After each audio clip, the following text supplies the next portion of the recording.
Hello, everyone. I am Storyteller. Thank you for visiting this peaceful place. I know you are looking for something soothing to help you fall asleep, and I am here to accompany you. If you enjoy, please give me a like and subscribe, and let me know where you are from. Thank you. Sacrifice. This is an adult story, with language and content which may offend those easily offended. I can remember the sparkles, sunshine on water, at the river, that warm day in late spring. I remember the droplets on her skin, and I remember her eyes, her huge, childlike eyes, deep brown and clear and innocent, still unaware of her beauty. A child. Her perfect sun-kissed legs. I couldn't keep my eyes off her. I thought, how long do I have? How long will it take her to finish her drink? Lips pouting round the rim. I didn't want it to end. A face like one of those perfect, golden ratio faces that artists paint. Every single freckle was perfect, but she was real and was so beautiful it could have made me cry. And when she dived into the river, swam, ran on the bank, I watched her, and I wanted her. I have skills, talents. Everyone knows I can charm, manipulate, lead them where I want them to go. Call me a wolf, but all wolves aren't the same. There is one kind with an amenable disposition, tame and gentle, following the young girls in the streets into their homes. The young girls don't know that these gentle wolves, out of all the wolves, are the most dangerous. Yes, I have skills. I know these girls.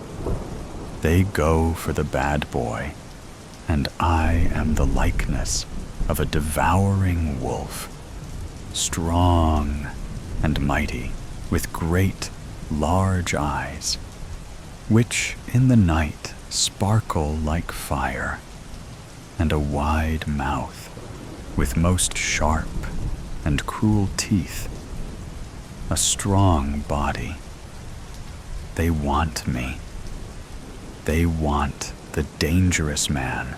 All the girls are racing to be the first to bleed, first to kiss, first to touch, first to fuck. It's not that they especially want any of these things, but they are terrified of being different, of being left behind. Stay with the flock, keep in time.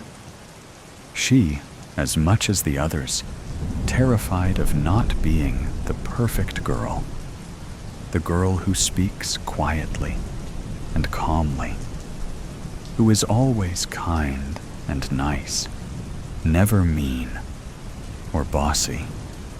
She who wants to fit in, not lead or lag. So, yes, I could have had her, led her there, like any of the others. But this one was different. I had imagined, her and I, something real. I could have shown her things, many beautiful things, and excitement too. It was a dream. I know it could never happen. Eventually I'd change, and it would all go bad. The moon or the season would call me, and I'd hurt her, knowing I didn't want to.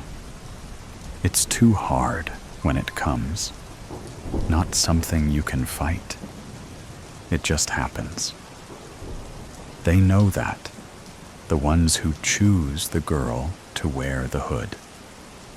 In the end, they all know that in the end, the bloodlust prevails. Yes, I'd eat that heart, panting hot and raw. Eat that sweet, dainty morsel. I don't know why they had to send her, why they had to send this girl. Any girl would have been okay. Any young girl. Fresh, you know. They knew. I think they knew my feelings for her. They must have known when they chose her. When they gave her the robe and the hood. Chose her as the virgin. And they knew when they sent her out.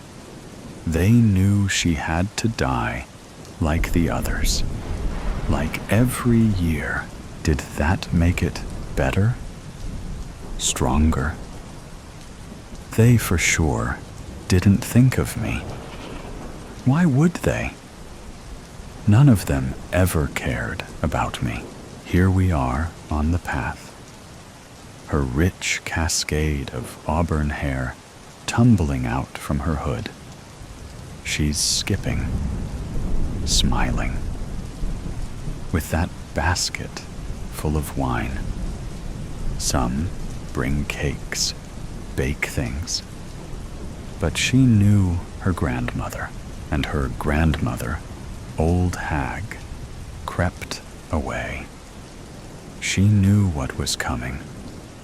She left the door unlocked and sneaked into the forest, kept herself safe. That's not as she'll tell it, but that's how it was. Her name doesn't matter now. She is the blood, the offering. They've dressed her in the robe, the hood. She's on the path. Everyone knows where this ends. Everyone but her. They will speak of her by her robe. She had a name, Diani, sweet, soft Diani. Diani, always with a smile, and so generous it was close to foolish. Her name meant dear, fitting, perhaps, now.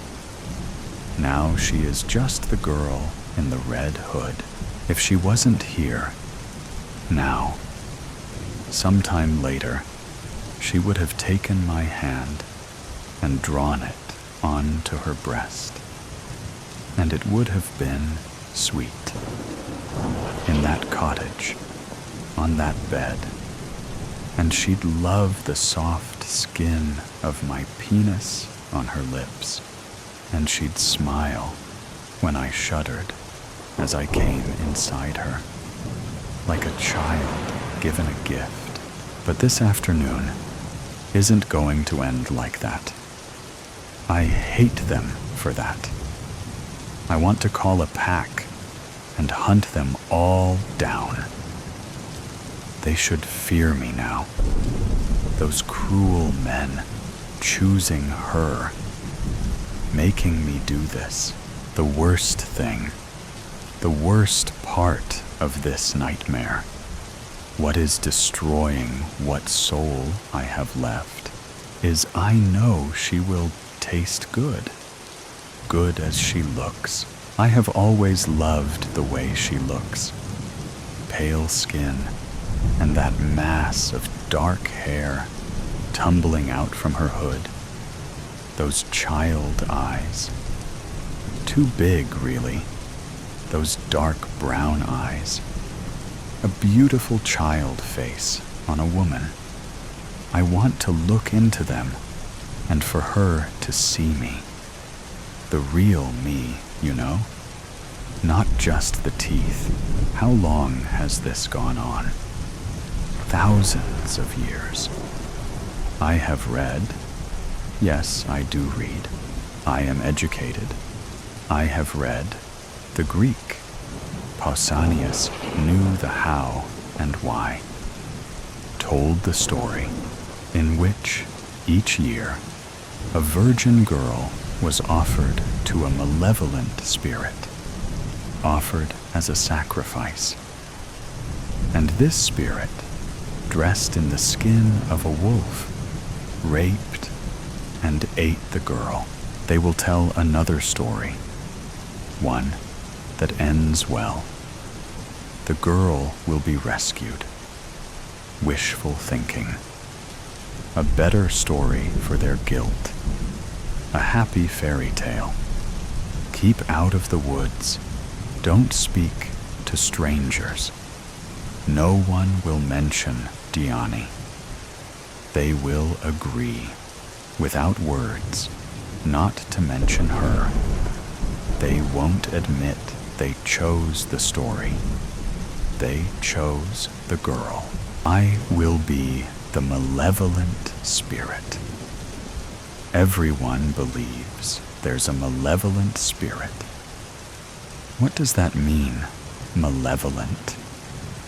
I don't hate her. I do what they want. I do it for them.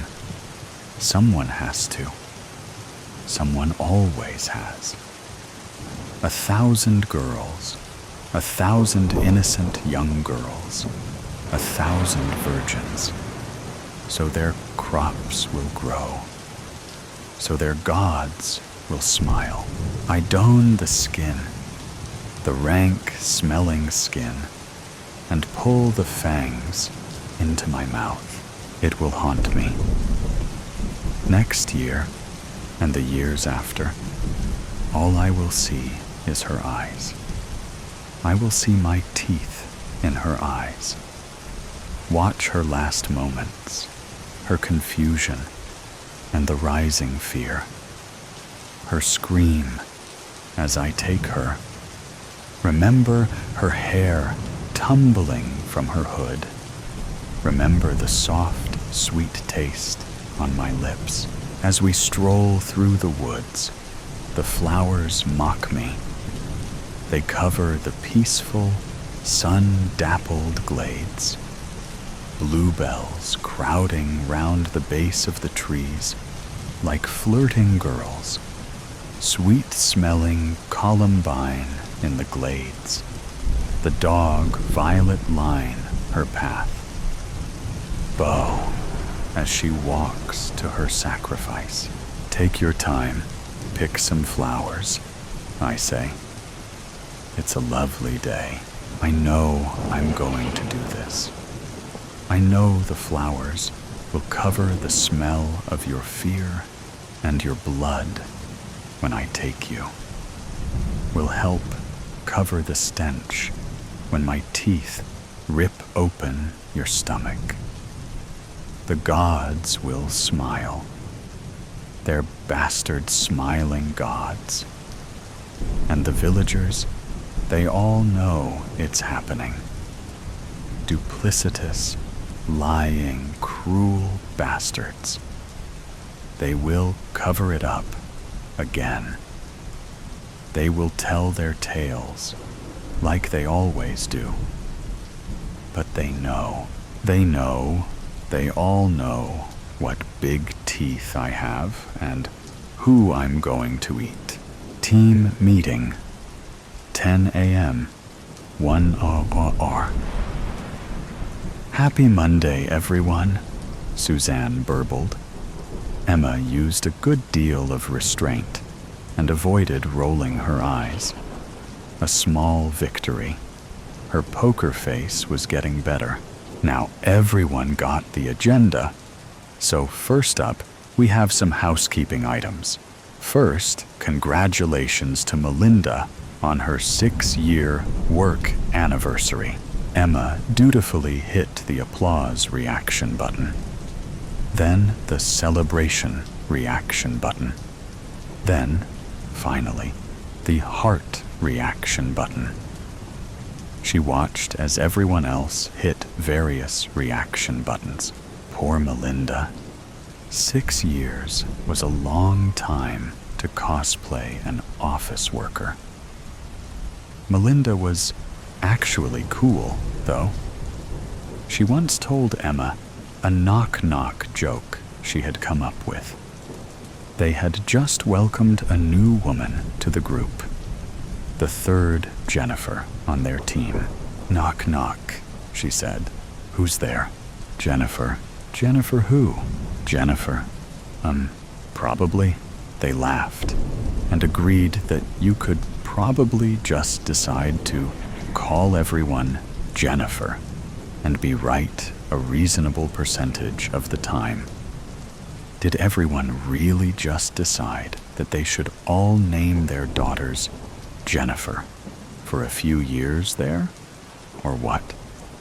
Some kind of mass hysteria caused by fluoride in the water or something? She watched a last few heart animations on the screen fade. Someone put a GIF in the chat of a duck saying, "Conquaculations." She hated herself for chuckling at it. What was happening to her? She privately messaged Melinda, "Wow, get me the duck out of here." Melinda appended a laughing face to her message. She wrote back, "Right? This whole thing is bringing me down." Goofy face emoji with tongue sticking out, Suzanne went on. "Next, I want to remind everyone that self-reviews are due on Friday.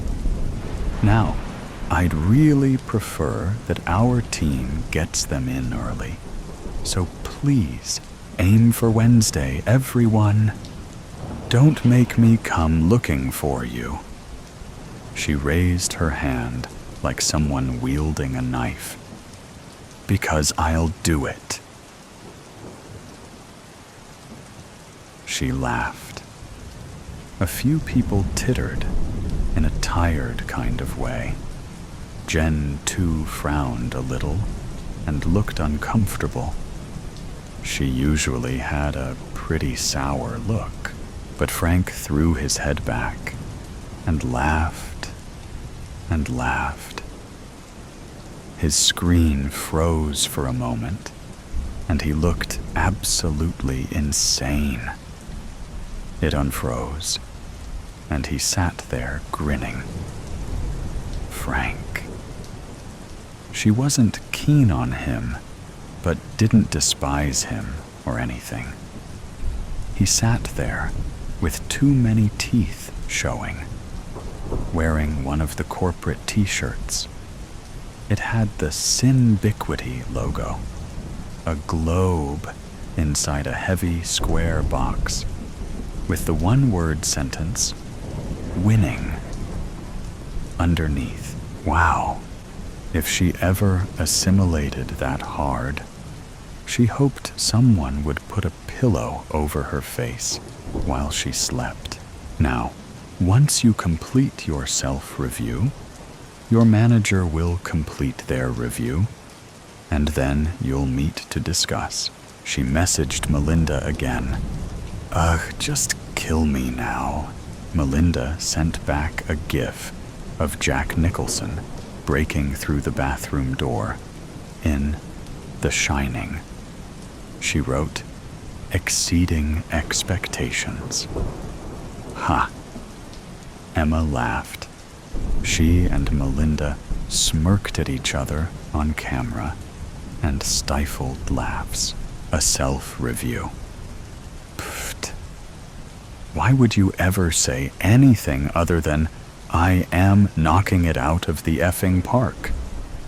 What else could you possibly say? Emma should work on not rolling her eyes so much in meetings. Emma should also try being, just all around, a little more chipper.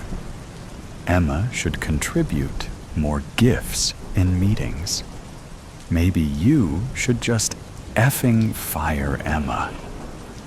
She smirked a little, then caught herself. Self-review. So absurd. She'd lost the thread of the meeting, but knew it wouldn't matter. She heard Suzanne say something about sweets? No, the C-suite. Oh, God. What now? So, John wants everyone to take an extra training on the core values this quarter. He feels that not everyone is making those their priority. Ah, yes. The core values. What were they again? They all started with the letter I. Integrity, ideas, and what was the last one? Idiocy? She stifled a laugh. Suzanne was running through them now. Remember the 3 I's. Integrity, innovation, involvement. Oh yeah, involvement. Ha. The 3 I's. There are 3 I's in the word inimitable, and indignity, and invisible. If only she was invisible. If only she could just turn her camera off for a bit. She zoned out and doodled a fuzzy little monster with 3 eyes on her Sinbiquity notepad. She started drawing flames around the monster's feet and stuck a little pitchfork in its fuzzy hand. She drew in silhouettes of little cowering people below the monster. Then she drew a word balloon and wrote, "Innovate, damn you," inside it. Wow, time was really dragging.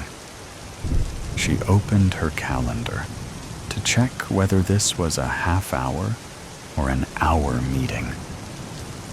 Oh no, a full hour. She wasn't listening to Suzanne and thought it would be funny to actually turn her volume off. Could she pretend to listen well enough to get by?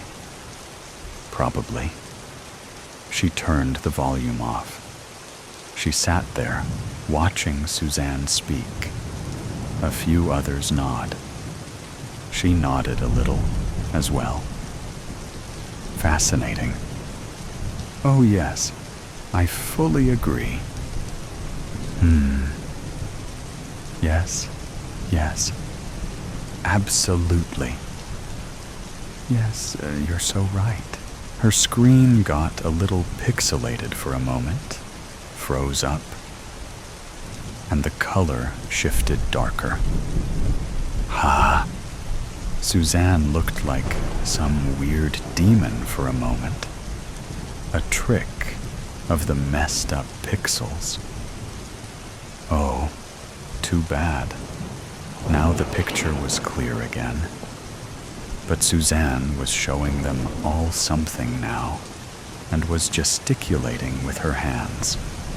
She turned up the volume in time to hear, "How we shall summon our master, and how he shall know us."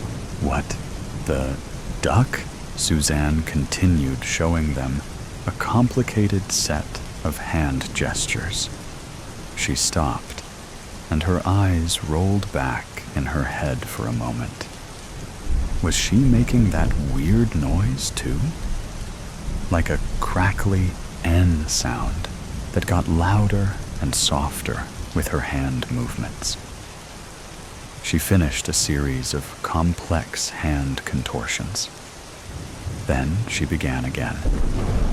A few people were half-heartedly trying to copy her. Frank seemed to be getting it, and now he was doing it with her. They contorted their hands in a strangely herky-jerky manner, pulling back 2 fingers on one hand with the other hand, now fluttering both hands, using one hand like a claw over the other, bunched up fist. How could he learn it that fast? What was this? Some kind of crazy team-building exercise? Suddenly, Suzanne said sharply, "Emma!" She jumped a little in her chair. Then Suzanne and Frank said together, "Why aren't you participating, Emma?" They continued the complex hand movements. Now it looked like Elise was managing to do it exactly in sync with Suzanne and Frank as well. Emma unmuted her microphone and said, "Oh, I was just trying to watch until I felt I could jump in." Suzanne and Frank and Elise said together, "Just do it. Do it now." She held up her hands and flopped them around a little. Wow! Frank and Elise really drank the Kook-Aid fast, didn't they? This was a very strange meeting. But scanning her co-workers on the screen, they all seemed to find it normal. Dull in its usualness, in fact. Suzanne, Frank, and Elise continued the weird hand movements, encouraging the others to try to follow them. Jake seemed to be getting the hang of it as well, although his square on the screen was so dark, it was hard to tell for sure. Melinda waved her hands ineffectually. Walter and Jen, too, were doing the movements, just a few moments after the others, but actually seemed to be working on learning them. Emma put on the raised hand button. "Yes, Emma, you have a question," Suzanne said. She unmuted her microphone.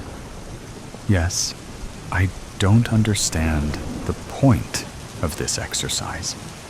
Is this supposed to be team building or something?" "Oh, yes," said Suzanne. "It's definitely team building." Emma frowned. Was Suzanne having some kind of mental break? She went to message Melinda privately, but couldn't enter anything in the chat window. Ugh, now what? Emma watched Suzanne's hands going through their complicated set of gestures. It was kind of mesmerizing. Emma roused herself. Had she fallen asleep in the meeting? She couldn't have. She checked the time. It didn't seem to have advanced at all. But outside, it seemed to be growing dark. How long had they been in this meeting now? She looked at her co-workers in their small square cells. Suzanne, Frank, Elise, and Jen, too, continued doing the hand motions. Some of the others were now sitting away from their desks, a few in the far corners of their rooms. Mary was almost entirely off-screen, but you could still see a piece of her red sweater and her hand, a red line on the right-hand side of her screen, and her twitching fingers coming in and out of view. Walter was standing facing the wall, not moving. It was pretty creepy, actually. It was time to get the hell out of Dodge, she thought. She clicked on the leave button. Nothing happened. She hit the escape key. Nothing. She tried to close the laptop, but it seemed to be stuck open somehow. Control, Alt, Delete.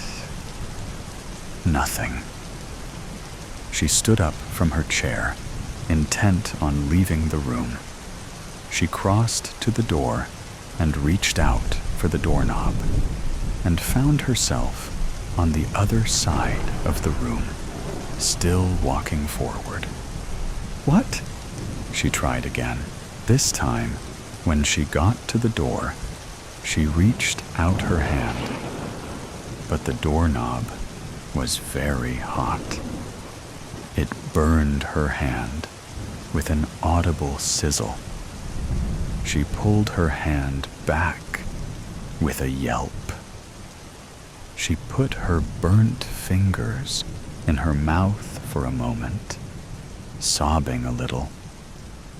She went to the windows of her home office and tried to open one, even though she was on the second floor. It wouldn't budge. She grabbed her chair, thinking she would smash it through a window. She couldn't lift it off the ground. It was as if the wheels were heavily magnetized to the floor. She sat back down in her chair, shoulders slumping. She looked at the screen again. Suzanne, Frank, Elise, and Jen, too, were sitting facing their cameras, smiling and continuing the strange hand movements. She closed her eyes for a moment. She thought, "Is nobody going to say it?" She straightened and looked around the room wildly.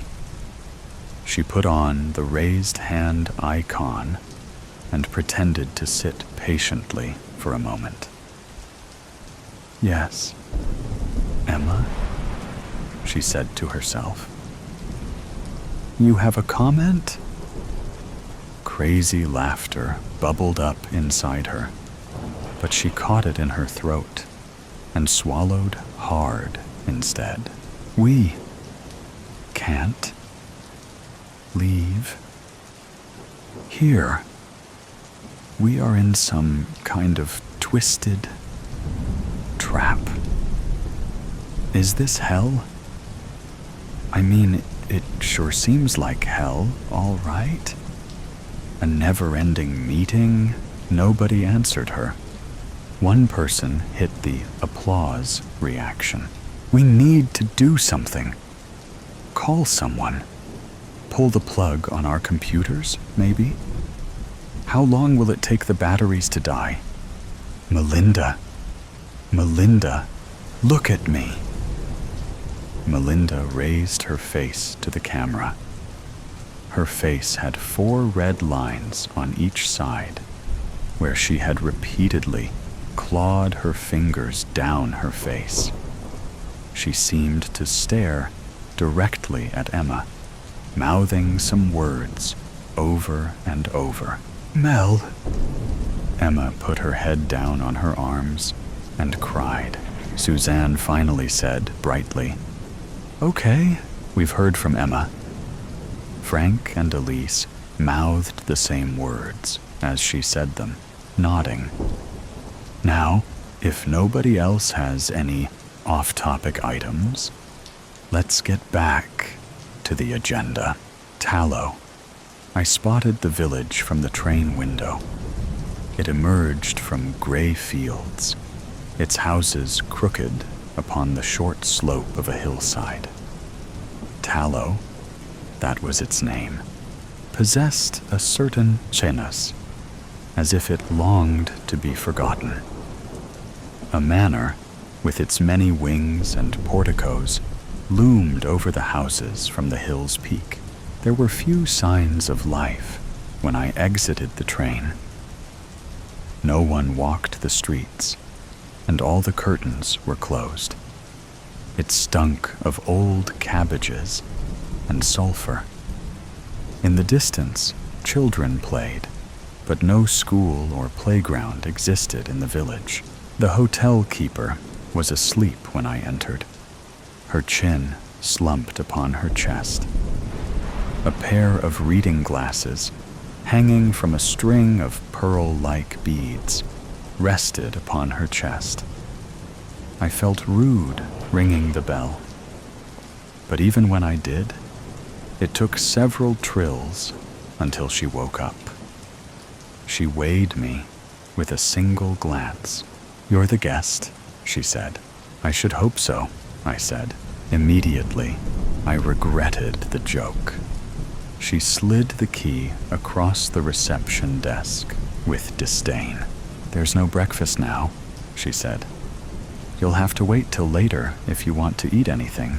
In the lobby, the rack was dense with coats and hats, boots lined up alongside the wall. Despite this, while climbing the stairs and searching through the labyrinthine corridors for my room, I heard no one. Aside from myself, the hotel was unoccupied. My room was the bare minimum: a single bed, a wardrobe for 3 shirts at best, and a portrait, sun-stained, of some once green forest. I had come away to write, and for the first 3 mornings, this was what I did. After consuming a breakfast of runny eggs and bacon, cooked up reluctantly by the hotel keeper, I came upstairs and sat for an hour at my desk, doing little of anything, before heading out for a walk. Usually, I would arrive back in time for lunch. Then I would try again to write, fail, somehow more miserably, and head out for yet another walk. At first, my walks avoided the manor on the hill. I walked instead through the dead fields surrounding Tallow, seeing little more than a few bony horses and the occasional abandoned tractor. A drought had been scouring the south for some months. Occasionally, in the far distance, you would see someone standing outside their house, hands on hips, looking towards the cloudless sky. It seemed you could not get away from the manor wherever you walked. Its windows followed you across fields and into woods, over streams and up hills. As time wore on, my walks seemed to draw closer to it, until I trespassing upon the grounds themselves. Once, just once, I spotted the groundskeeper, a huge man, a whole head taller than me, with a bag of suet over his shoulder. He nodded with a gnarled intensity and dumped down the bag. I hurried on. "Who owns the house on the hill?" I asked the hotel keeper one morning. She frowned and placed down the breakfast. Then she sat opposite me, as if this question could not be answered standing. "That's the Macintoshes," she said. "Rufus, Cordelia, I forget the names of the twins. What do they do?" "They own Tallow," she said. "The town?" "Yes." At night, I began to hear the growl of a motor car. It started in the distant hills, grew closer and closer, then ripped past the window and howled off into the night. The sound seemed larger than the village itself, as if I could place my arm out of the window and feel the very air vibrating. I soon found myself waiting for it by the window. I finally spotted the car on the 4th night, its headlights beaming down through the country lanes like twin stars before illuminating the village in sheer white light. It sped past.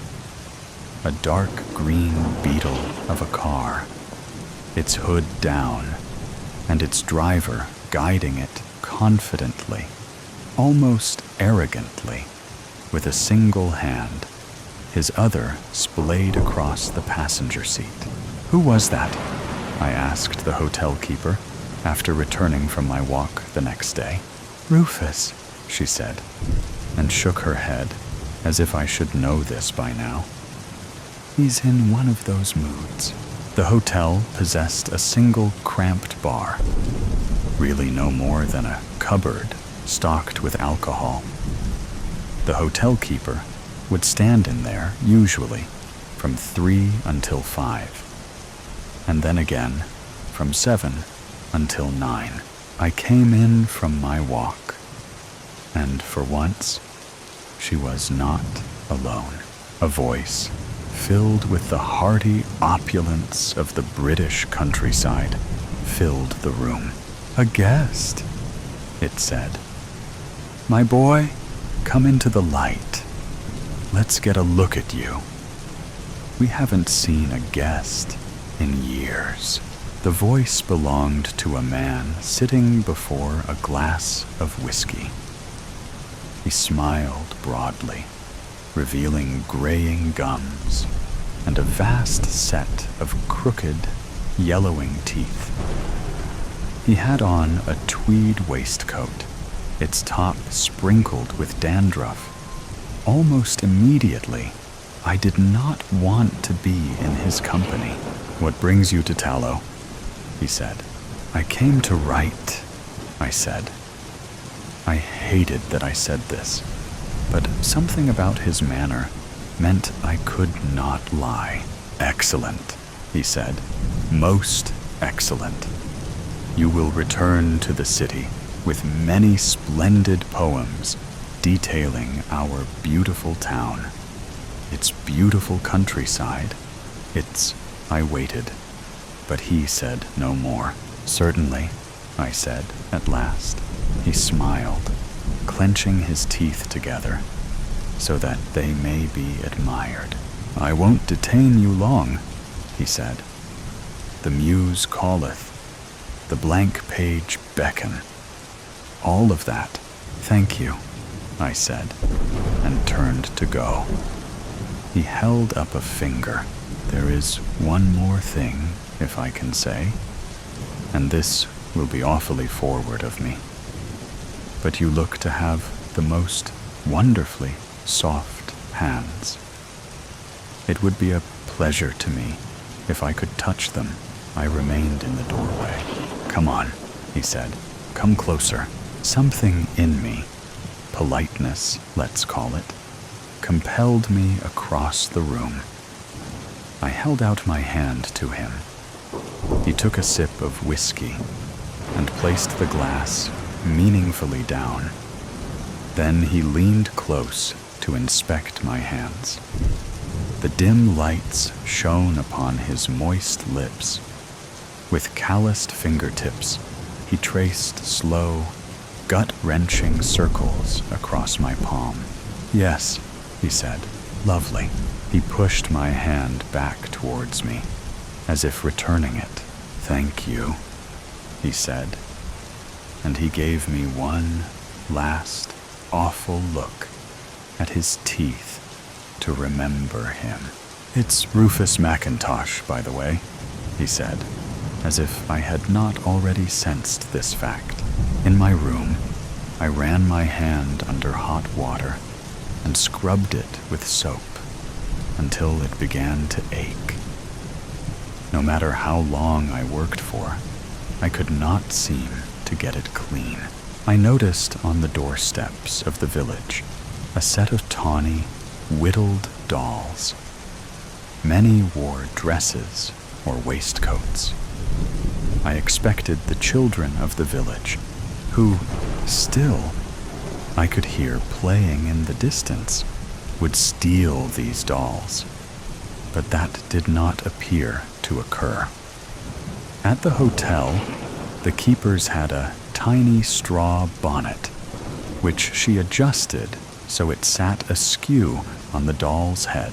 A day after I met Rufus McIntosh in the hotel bar, I discovered a crow outside of my door. Dead, obviously, with both wings removed and crammed into a shoebox. The scent of rotting flesh had penetrated my room while I wrote. When I finally stepped outside, the stench overwhelmed me, and I hurled my guts into the toilet bowl. Downstairs, when I had finally gathered myself, I told the hotel keeper about the bird I had found. I tossed the shoebox onto the counter. She eyed it with a certain melancholy. "That can't be helped," she said. "Can't be helped? What do you mean, it can't be helped?" "It's just part of it." "Part of what?" "Tallow." She took the shoebox and placed it under the desk. She sighed. "I suppose you'll be wanting a discount." Nothing I wrote seemed to stick. If I wrote a sentence in the morning, I would return in the afternoon and find the words jumbled. But always when I sat down at my desk, it seemed as if I were seeing things truly for the first time. My pen moving rapidly across the paper, solving issues of consciousness and mortality with a few pithy phrases. I was enjoying my work, perhaps for the first time ever, but it seemed all I was producing was nonsense. I still went for walks. Often I saw Rufus on the balcony, looking up towards the sky, attempting, it seemed, to make the heavens open through willpower alone. If he spotted me, he raised his hand in greeting and smiled. Even from some distance, I could make out his teeth. The invitation was for dinner. That night, 7 o'clock. "Bring some poetry, boy," it said in blue ink scrawled beneath the address. "Regale us." "You won't be needing supper then," the hotel keeper said when she delivered it. By the time the appointed hour came round, I was dressed in my best outfit and waiting in the hotel lobby. It felt excessively hot, and I could not get comfortable in the chair. I felt I should have left the village of Tallow at that moment and headed back to the city. But I stayed, stupidly, rashly, believing I would get some answers. I heard the purr of Rufus's motor car approaching through the country lanes. He entered the lobby, beaming. "Come on, old chap," he said. "Supper's waiting." Outside, his car puttered on the driveway. The interior was flaking leather. Rufus climbed in after me. "Let's hit the road," he said, and wrenched the mighty gear lever into position. The car growled beneath his feet. Before I could adjust my seat belt, I was thrust back into the seat as the car hurtled on towards the hill. Houses, bushes, trees, all streamed past. The wind cut viciously into my eyes. I glanced at Rufus. Tears streamed from his eyes, but he seemed to take a sinister delight in the pain. Over the howl of the engine, Rufus shouted, "Sorry about the short notice, my boy, but I heard soon you'd be leaving us. I thought you may as well see the manor before you go." "Thank you," I said. "What?" "Thank you." He cranked the gear lever once again, and with a crunching shift of his feet, the car shifted in speed and momentum to get careen around a corner. I was almost thrown through the window. "Almost there," he shouted. True enough. We arrived. The car crunching across the gravel, spitting stones from the wheels. The final stop jolted me towards the dashboard. My heart was hammering, my vision blurry. Already, he was ushering me out. "Come on," he said, glancing up at the sky. No time to waste. Cordelia awaited in a long, poorly lit room, at a table spanning almost its entire length. She sat near its head, her wheelchair pressed up against the wood, an empty plate before her. She was veiled and wore a black lace dress, incredibly intricate. Her white silk gloves, like a pair of snakeskins, sat beside the plate. Rufus came over and touched his lips to his hand. "A delight," she said, when I entered, and held out a hand for me to kiss. I could not see her face, so I could not tell her expression. But I bent to her hand and touched my lips to it. She was freezing. Her skin tasted like moss. "Please," she said, "take a seat." They sat me at the head of the table. When the first course arrived, toast with pâté, they paused, both of them, to see how I would eat it. After I began scraping the paste across the toast, they shared a look, as if to confirm something. And then they too began spreading pâté upon their toast. "Rufus tells me that you are a writer," Cordelia said. "That is true. A fiction writer." "Yes," I said. "He's really very good," Rufus said, mouthful, flecks of toast on his teeth. I have read all of his books. I, of course, had never published a book. In truth, I was a really very unsuccessful writer. It was, at best, a hobby to me. "You have the right shape of cranium for it," Cordelia said. "And you have inquisitive eyes. I suspect you are rather good at water sports as well." I did not know if that was true or not. Rufus gave a little chuckle. "This is my wife," he said. "A scientist, always working away in her laboratory, tinkering, delving deep. Truly, it is all beyond me." "I must read your earlobe," she said. I suspected it was perhaps the wine and a slightly empty stomach. But this idea, which normally would have filled me with horror, felt sound. Before I knew it, the second course was arriving. It was mozzarella and tomatoes. But the tomatoes were unripe and gave way with soggy ease. When I ate them, I am too polite, they had already turned tart. The mozzarella I dared not touch. This did not stop the Macintoshes devouring their meal, though. They ate as if they had been starving for days, often foregoing their knives and forks and using their hands to push the food into their mouths.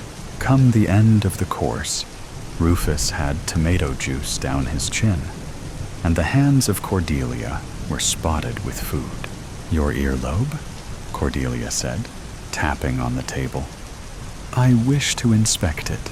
My apologies, Rufus said. I suspect this is all a ruse. I told her you had the most perfectly soft hands. I laid my cheek upon the table. She wished to look at the right earlobe. The left, she said, was often a liar. I felt safe doing this for some reason. It was around then that I noticed I felt entirely safe altogether, that the feelings of anxiety and turmoil that had accompanied me prior to the trip had dissipated, that, in fact, the anxiety and turmoil that had haunted my whole life had flown away as well. I focused upon the fingers tracing my ear and felt almost bliss. I smiled at Rufus, and he smiled back, innocently, back. You are beginning to enjoy it then, he said. Yes, I said. I think I am. It was at that moment that Cordelia leaned suddenly forward and, clamping her teeth forcefully down on my ear. Before I could speak, she'd bitten through the bone and swallowed it whole. I passed out. How could you not? When I woke, my left ear was gone. A patch of bloody flatness remained. They stored me in the barn, alone. Once a day, the groundskeeper arrived with my feed. He pushed the bucket through the feed slot and waited for me to eat, sitting, smoking, watching. When I was done, he took the bucket. He felt sorry for me, he said, his voice a low growl. Then let me out, I said, but he shook his head. In time, he said. A few moons. He looked skywards, nodded once. In the nights, I dug at the ground to the back of my cell. The dirt was dry and rough. After an hour, my hands were bloody from the effort. I lost nails, turned my hands black, but did not stop digging. Eventually, I was able to tunnel under the boundary wall, pull myself under and out. A pair of purple bruises, shaped like kidneys, still adorn my hips. I fled into the night. Though Tallow glowered below, I did not trust the locals any longer. I found safety in the trunk of a fallen tree and sheltered there for a night. They hunted me, Rufus's motor car tearing through the countryside, its lights emerging over the crests of hills and sending a searching white cone into the darkness. I emerged come dawn, lacking sleep, and hobbled on, my stomach growling. Eventually, I came to a new town, a new hotel, and managed to persuade them to let me stay. How disheveled I must have looked standing in their foyer, with my ear lost and my clothes bloodied. They provided me with a small, ill-outfitted room. That night, in the cramped confines of a single bed, I heard the howling of the car again. I left, once again, before dawn. It went like this for several days, me finding some place to camp, Rufus pursuing. I was heading, vaguely, for London. Still am, really. Though there is no knowing of when I shall arrive. given my kinking and arduous passage through the quiet country towns. There have been times when Rufus has grown close. I have spotted his car outside of various hotels, parked on the roadside gates while he stalks across an empty field. I know, inevitably, he will catch me. When, however, is undetermined. Despite this, every night I dream of Tallow. Not nightmares, but a kind of strange nostalgic reverie. I wonder if there is a part of me that wishes to be caught. Perhaps there is that part in all of us. Perhaps that is why, an hour or so before bed, I unlatch the window and leave it open. Just a crack, just an inch, so that while I sleep, anyone may enter. Hello, Mary. Dear Mary, the doctors are asking me to write notes. Notes to people, to say thank you for things. And you are obviously my first choice. Thank you for teaching me how to fold origami. In every fold of the paper, I found immense comfort. I do it now that the doctor said I am stable. They forced some food down my throat and told me a bunch of lies. Now I fold origami and argue with doctors. Not a very interesting life. I wish they would let me talk to you. Aubrey. September 19th. Mary, the doctors are pushing for more notes. They say it will help me through past trauma or something. I tune them out when they talk sappy to me.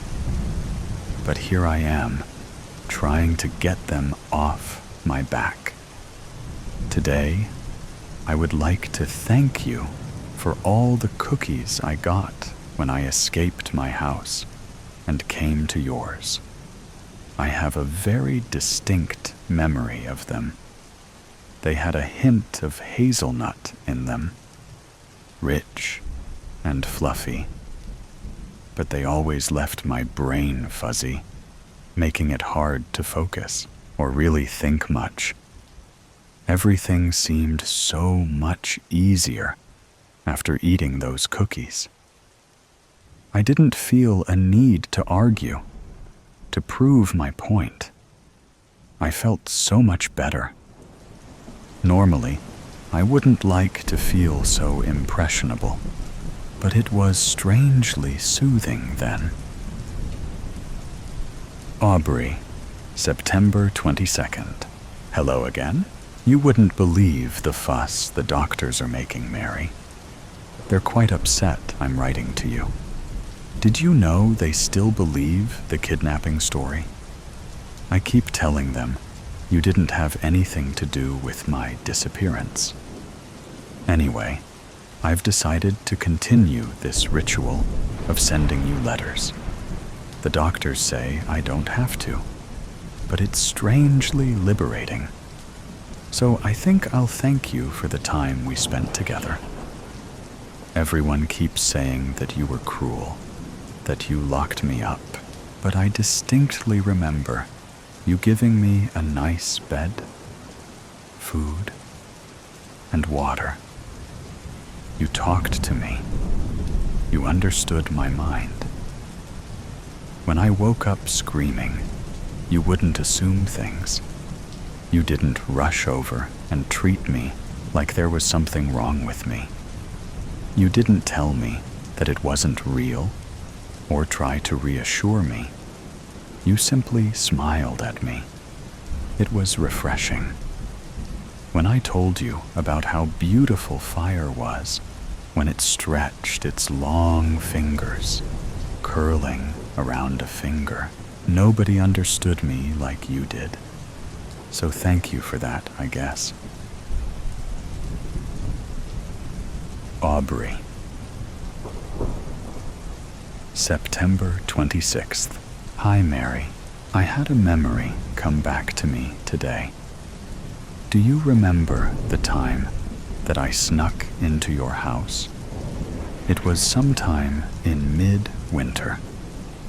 It was snowing, and I told you that I had never gotten to try hot chocolate, so you wanted to help me make it.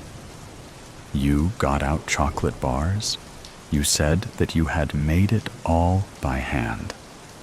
I only remember that because I had asked why the chocolate tasted different. But that's beside the point. You gave me a knife. I was only 11 at the time, and I hadn't been given many opportunities with it, and I cut myself.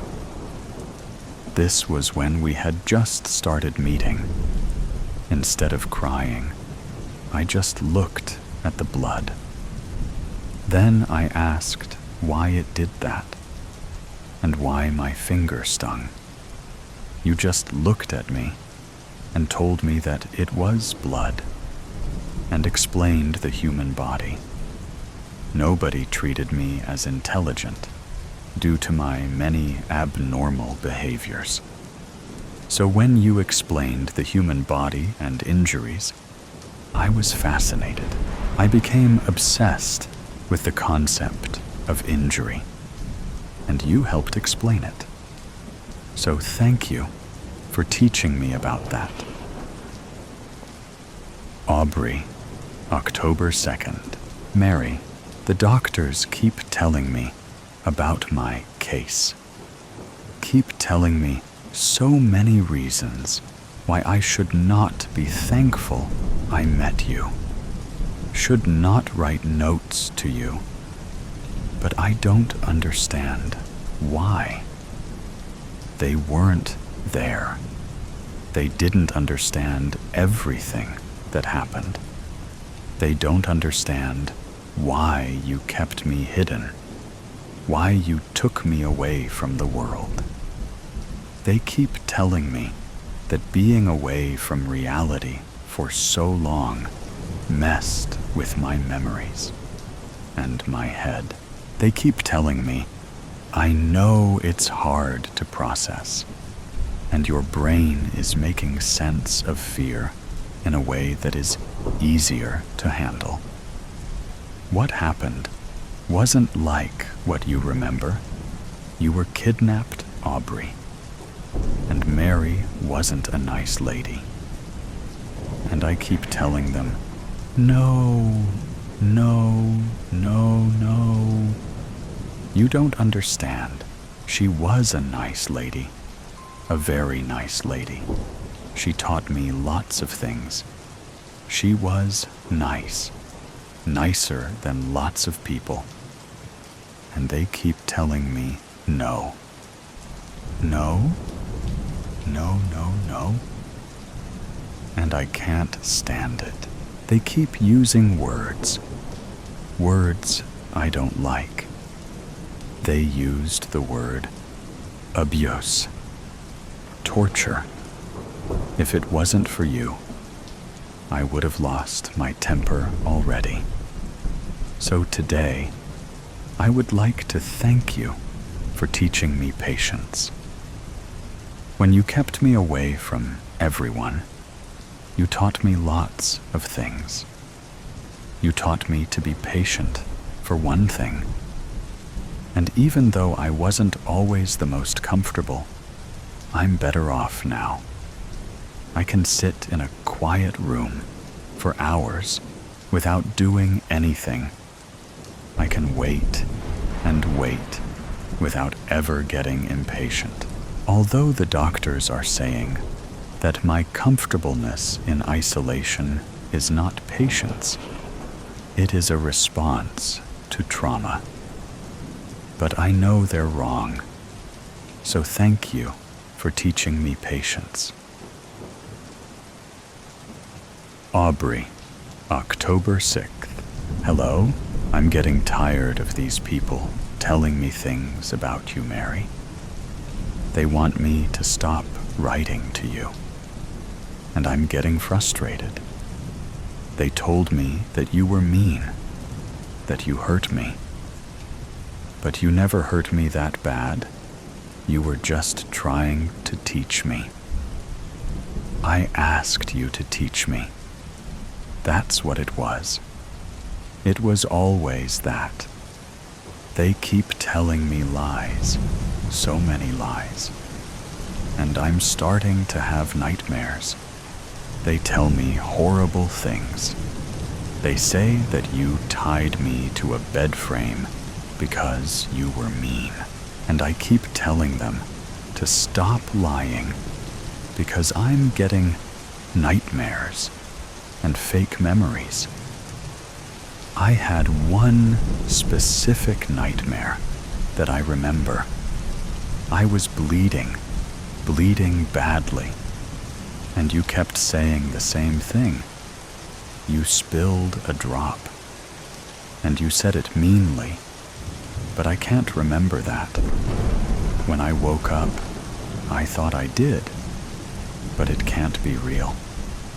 Because you were nice. I'm positive. And the doctors won't listen. And it's all so frustrating.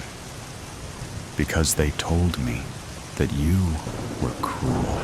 And now I have nightmares. I read about my case online. What they're saying you did to me is awful. I got nightmares. They're incredibly vivid. Now, before I lost all my sanity, I took up an old hobby, knitting. This is another thing you taught me to do, even though my mother is claiming to be the one who has taught me. I know it was you. I'm not allowed to keep anything I knit. And I can't knit unless somebody in a room watches me. They think I am going to try to kill myself. Not that I can blame them. I have violent tendencies. They also say that I have masochism. They say I enjoy pain. It's not something I considered before. I was always fascinated by the idea of it. I was never afraid of experiencing it. But regardless, knitting has been wonderful. Thank you for teaching me to knit. It's one of the only things that I enjoy. That and origami, of course. Anyway, I probably won't get to write to you much more. I barely manage to write these notes. It won't be long before the pity wears off, and I can't cry my way into a new piece of paper. Aubrey, October 8th. Mary, Mary, Mary, Mary, Mary. I like your name. M-A-R-Y.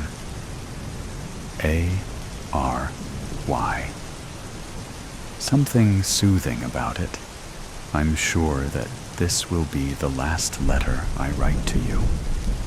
And not because I can't get more paper. The doctors have decided that I cannot be trusted. Even though some of them say that I'm remembering. I'm not. It's just fake memories. Nightmares induced by the horror stories they told me. The lies. Lies. Lies. Lies. So many lies. They think I've gone crazy. They didn't say that exactly. They think it's from trauma. Trauma. They use that word so much. They are moving me to a psychiatric ward. I've been in a normal hospital. They were monitoring my health. Now, they've decided that I am dangerous to myself or others. In their defense, I have become worse at hiding myself. I lash out easier, but it's oddly liberating to be able to lash out, to get angry, to let the little voice in the back of my head, the one that wants chaos, the one that wants to watch the effect of pain on someone's face. You taught me that. You showed me how happy you were when you let the little voice in your head have more influence. They don't think it's the voice in my head. They think it's the trauma and the 12 years that I spent missing. The, as they say, damage Mary inflicted caused it. So, that's what I have to thank you for today. Thank you for showing me that it's okay to be crazy sometimes. Other people's screams will stop. But mostly, thank you for giving me an excuse. The girl who was raised better, the one who has no reason to hurt people, gets more disgusted looks than me. Little me got in trouble when I hurt others. But the psychotic, traumatized girl who was kidnapped and tortured for 12 years gets a free pass. Goodbye, Mary. I'll miss you, even if I'm not supposed to. Aubrey interrupted. Her eyes popped open. Someone had their lips on her mouth, kissing her. Okay, kissing. She let her eyes drift shut to enjoy the sensation. It must be her mate. What? Wait. No. It can't be. She had the overwhelming need to cough. She couldn't help it. She coughed, turned her head to the side, and coughed. And that had to be a turn-off. She spewed out even more. Poor fellow, trying his best to make passionate love to her, coming in again to close his mouth around hers, just got spit on instead. He turned her towards him and patted her back. There you go, Your Highness. Good job. Keep spitting it out. You're coming around now. You'll be fine. Good. Good. She kept coughing and sputtering. What? Why? Who are you? What are you trying to do to me? Why are you kissing me? Get away from me. You can't be. She raised her arm to take a swing at his smoochy face, but he was faster and already had a firm grip on her wrist and had it under control. You are okay now. Take some deep breaths. I am trying to save your life, giving you my own breath. You swallowed an ocean and wasn't breathing. Keep spitting it out. Good. Good. Who are you and why are you out of uni? Why are you out of any... I thought you needed it more than myself at the moment. Seems you lost most all? She looked down at herself, seeing only a flimsy sheet covering her nearly naked body. That means He must have seen her. All of her. Maybe we can discuss this after I try to save his life. He pointed at a lifeless-looking body nearby. She tried to watch as he bent over the body and started making kissy sounds over and over again. She thought he must be trying to force air into the man's lungs, exactly as he must have been administrating to her lips. She brought trembling fingers to her lips, remembering the connection. Not unpleasant at all. Life-saving. That was different. She tried to move closer, but pain shot through her, and a whelp of agony escaped her involuntarily. She felt like something was tying her down. His eyes shot towards her. Don't try to move yet, until I can see how bad your injury is. One thing at a time, please, Your Highness. He proceeded with his fruitless task. Think. What happened? Where were they? How did they get here? Was that her lover he was working on? Her mate? She didn't see how it could be so. He didn't survive the coupling, did he? No, not one ever had before. She strained to see whatever she could around where she lay on her back. Everything looked out of context. Something had gone terribly wrong for them to wind up here, wherever this could be. As leader, she was the one who should be leading. But how when she couldn't move? And why couldn't she move? What had happened? How many other survivors were there? Only 3? 2, if the hapless gent didn't start responding soon. Shouldn't he be responding by now? How safe were they laying here? Were there predators lurking nearby? Her breathing quickened.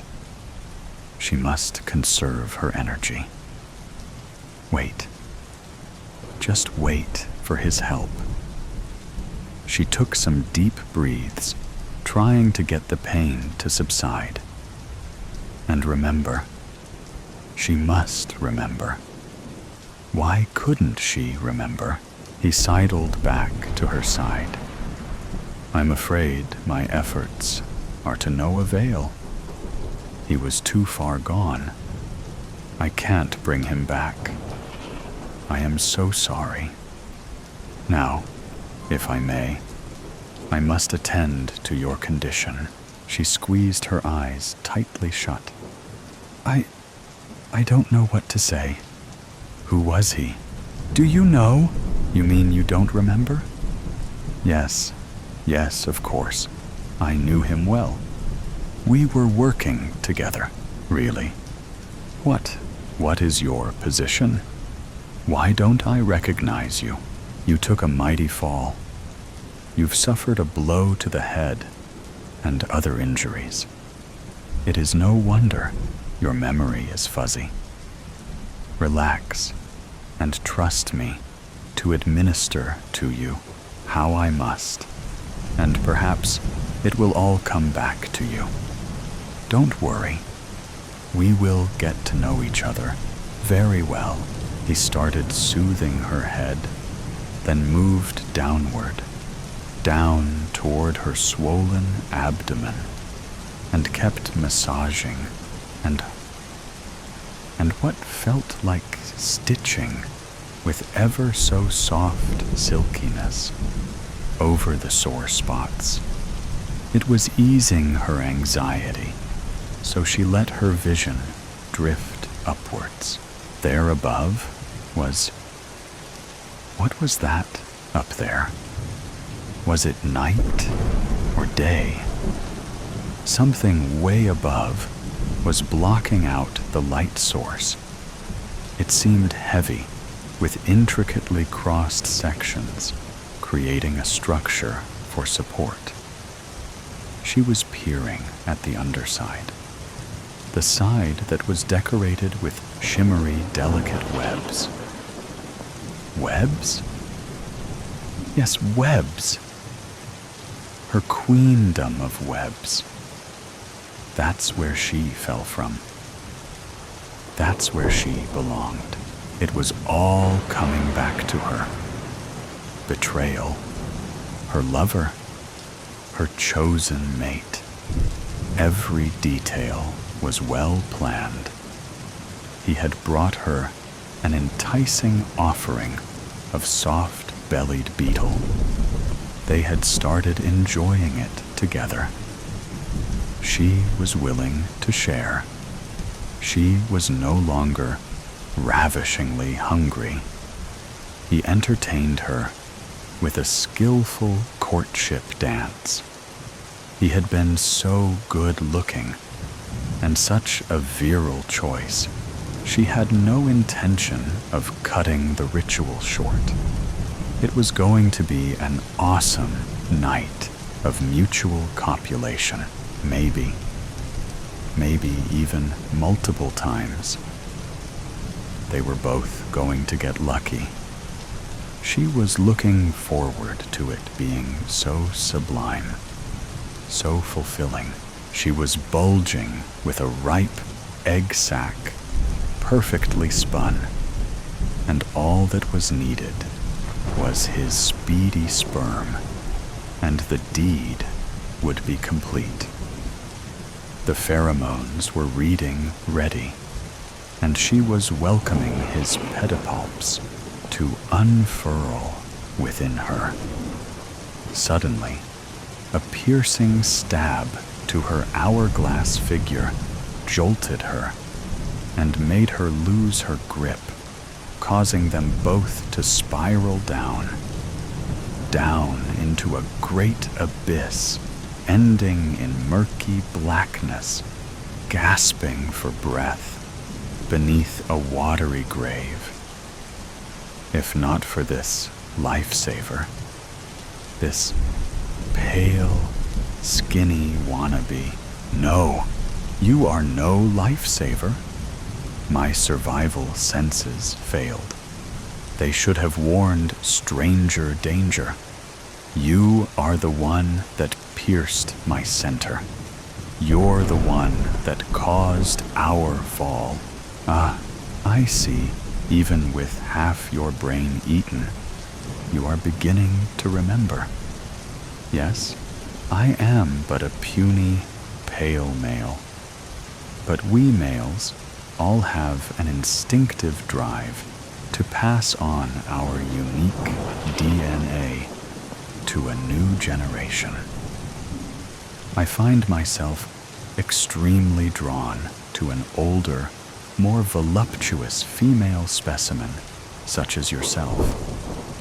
The chance for one like me to attract one of your royal class and desirability is near impossible. Much more probability I would be eaten for trying. I could have resorted to the suicide, sacrificial effort of simply throwing myself directly into your waiting maw while delivering my seed to your quivering underbelly epigynum. At least my legacy would live on. No. Instead, I chose to work with Mr. Big Strong Brown Body and let him take the risk of your rejection and act as a distraction for him. He was actually faring pretty well for a first-timer. He was ready to take the plunge before I rudely interrupted and beat him to the punch, so to speak. So, yes, my pretty, it is my heritage your precious sack will carry. I will guard it with my life now, after I hoist it back to the rafters above. I assure you, the coitus has been captivating. The bonds that bind your legs have obviously left you spellbound. Strictly a self-preservation tactic.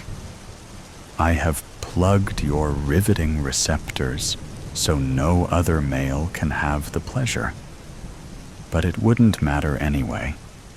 Your lover's guts gave me the fortitude to get you prepped. Now, I'll have to devour you, my sweet, to have the nourishment necessary to complete the hefty job before me. I admit mating with you has provided ecstasy beyond compare. I will cherish the memory. Once I'm finished wrapping our fertile sac in silk for transport, I'll dive into your attractive red hourglass figure to feast on that tasty, shiny black buffet of bulbous abdomen you brandish about so temptingly. Sure, I stalked you. I wanted you. You would have devoured me. I planned. I betrayed a friend. And I have been victorious. So sorry, Your Highness. But what would you expect in this mate-eat-mate world of ours? Suddenly interrupted, a tiny finger pointed their way. Do you? Daddy, what is it? Screamed a little girl carrying a pink child-sized fishing pole to her father as she sludged through the muck in her purple polka-dot goulashes under the bridge, heading toward their favorite fishing spot along the river.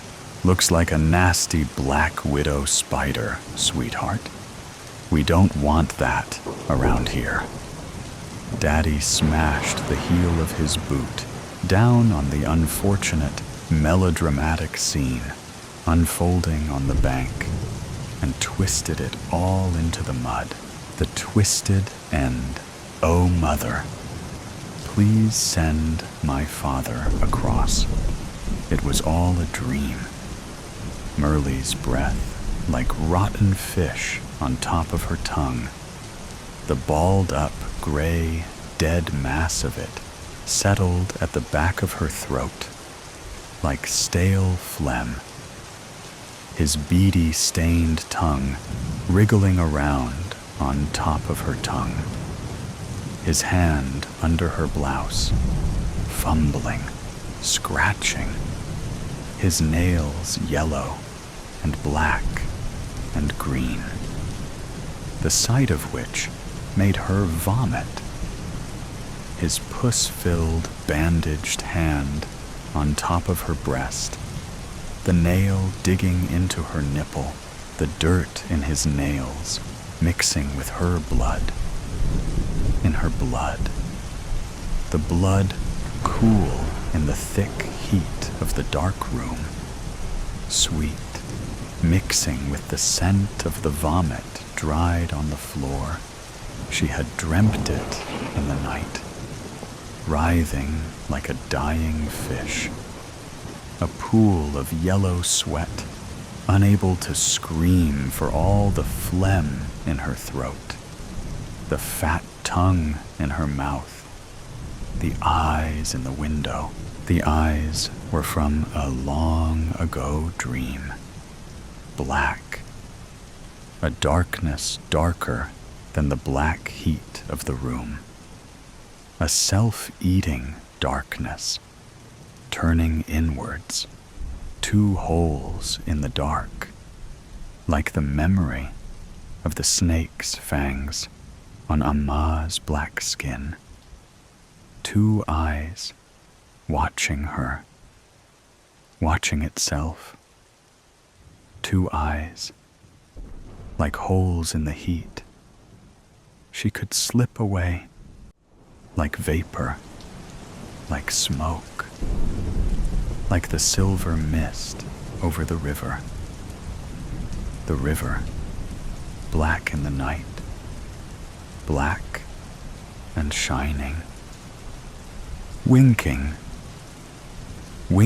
like the silt around it, silver and loose, a million glinting eyes winking in the black night.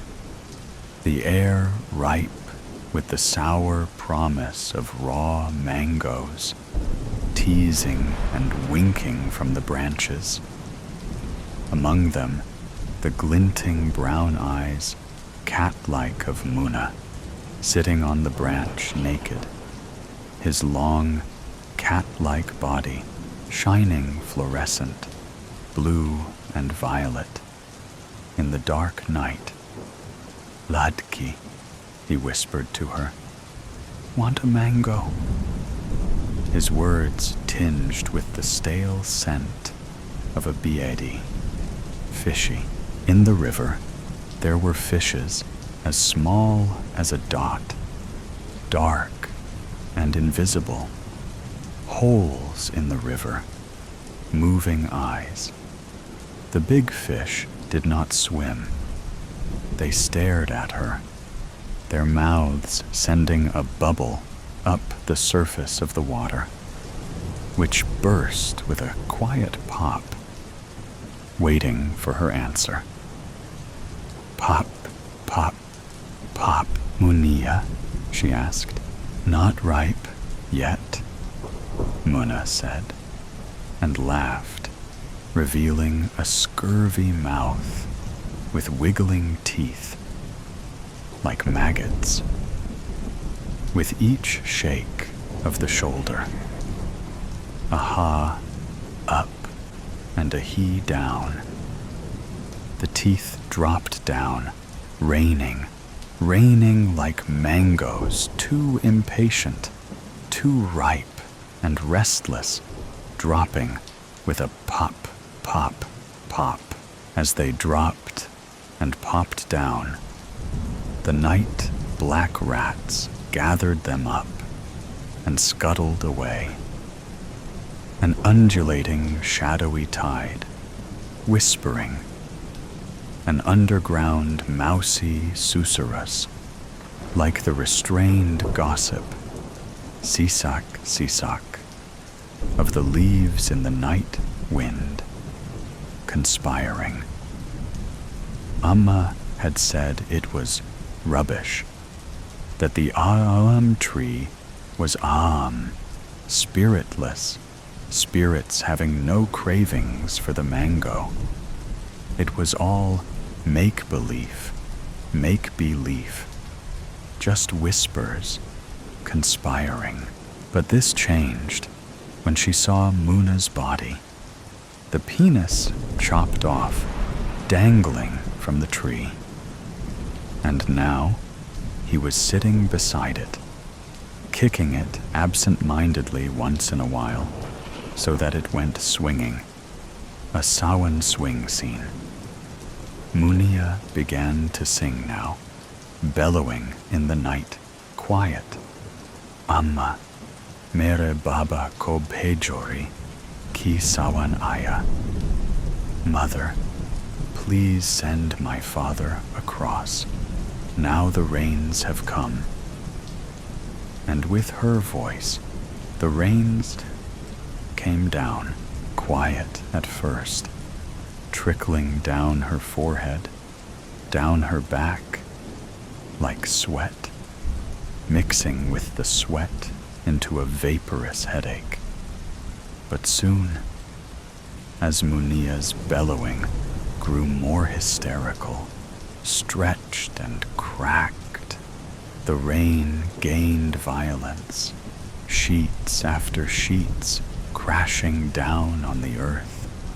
Dum dum dum da dum da dum dum. There was no song in this rain, nothing sacred, no rhythm, no melody. It was the roar of primeval war drums, the shanknad breaking out of the sky's raging core, bloodthirsty, furious. The mango trees were screaming in anguish as their branches convulsed, epileptic, suicidal, wanting to break free.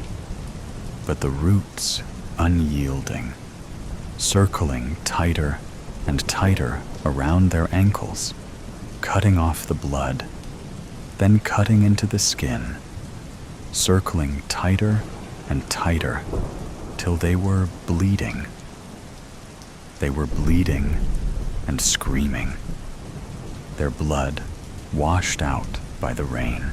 The earth was bleeding, pools of blood, pools of filth running down the mango grove, running down the fields, running down the streets, running down to the river, running down.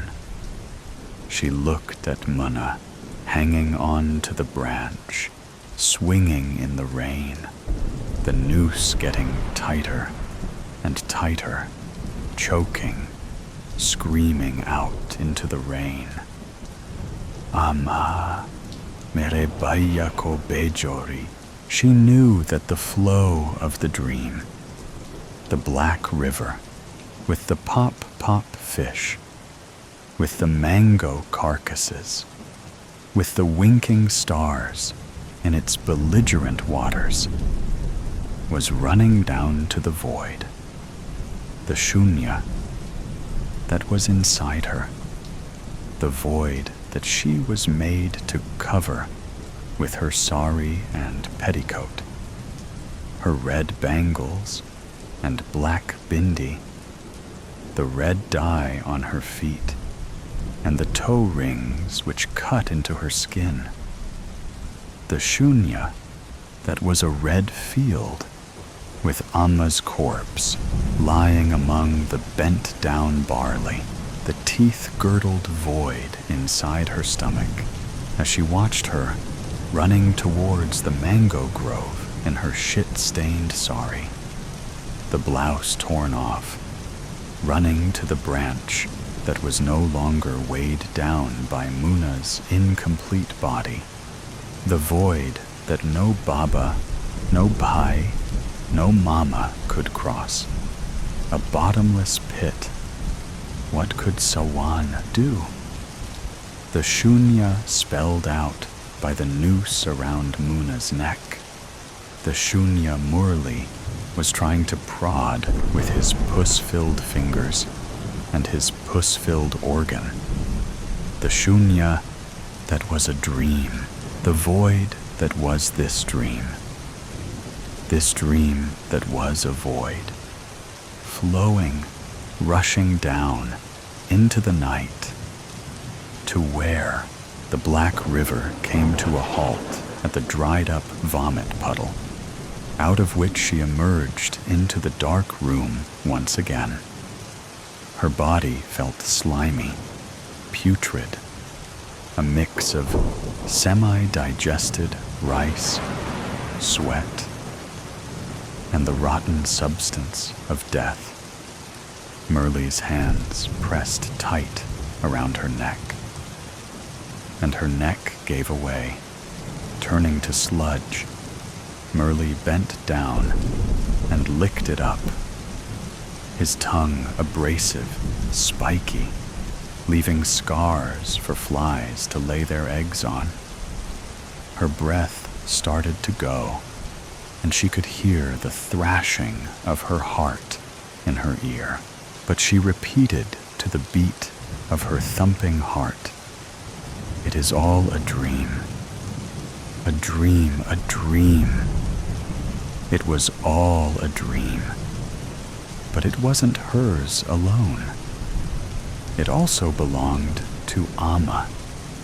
It was a dream passed on to her, the only dowry Amma could muster, her inheritance. The dream belonged to Muna too.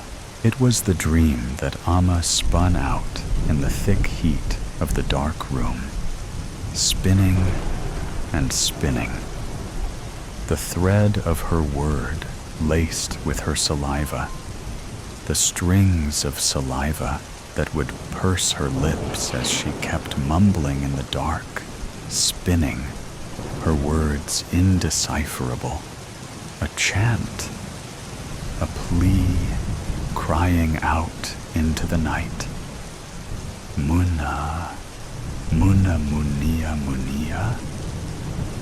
It was the dream that Amma had spun out in the dark night, as the man whom they never called Baba filled the air of the room, humid with his sweaty appetite, heavy with his piggish grunts, filled it with the scent of his bidi, which would make Munia sick, filled it with the sight of gray tufts of hair pushing out of his ears, filled it with a heaviness that sat in their stomachs for days, stones in their chests, gray, a shame that stalked them and enwrapped them, entered their bodies, evacuated their innards, rendered their guts hollow, an all-consuming parasite, till they were all sludge, putrid and shameful, wobbly and shapeless, shadows, shunya, the dream that rose above this scent, these sounds, this heaviness, a light, weightless dream that her eyes caught a glimpse of as she had stood there watching, her two eyes glinting in the window. Outside the window, Munaya and her counting the teeth that they had found this week, buried in the silt around the river, buried in the sand like shells, hollow, heavy with the weight of their own insouciance, their own lack, a self-inflicted negligence dropping out of mouths and scuttering around in the sand. Sometimes they found worms inside them, pink and white and sometimes green. They compared the shapes that they found.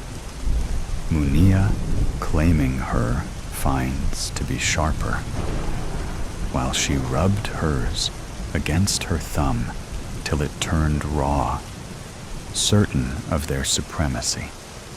Sometimes she kept them in her mouth, swirled them around, the taste of dirt, metallic, sour. She sucked at them, like at the stone of the Jaman.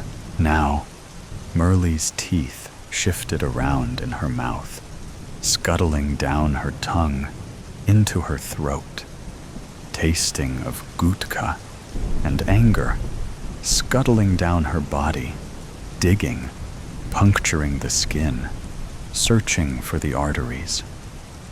A group of three scuttled down and lodged into her vagina. And all she could think of was the teeth around the river and the necklace of teeth Munia made for Amma. The same necklace which she ate one tooth a time after each meal, her self-prescribed medicine. Outside the window, Munia and she were watching her with a gray feeling in the pit of their stomach, as Murli laid claim to each part of her body and signed it off with the mixture of her own blood and his own dirt. Outside the window, Munia and she became two eyes, superimposed, simultaneous. One, a palimpsest of dreams and bodies and voids, and eyes melted into one. He and her, she and him, her and her, peering in at her mother and her mother, dreaming, drifting out of the window through the holes their eyes burned through the darkness, peering in at herself, the dream of I, Amma, Munia, breathing in the dark. Our bellies swell out in a rhythm. Up, down, up, down. Munia is not Muna now. She won't be Muna again till morning. When morning comes, she will have to leave herself beside me, wrapped up neatly on the pillow, leave this dream that Amma has spun for us, and cross the shore. But it is still night now.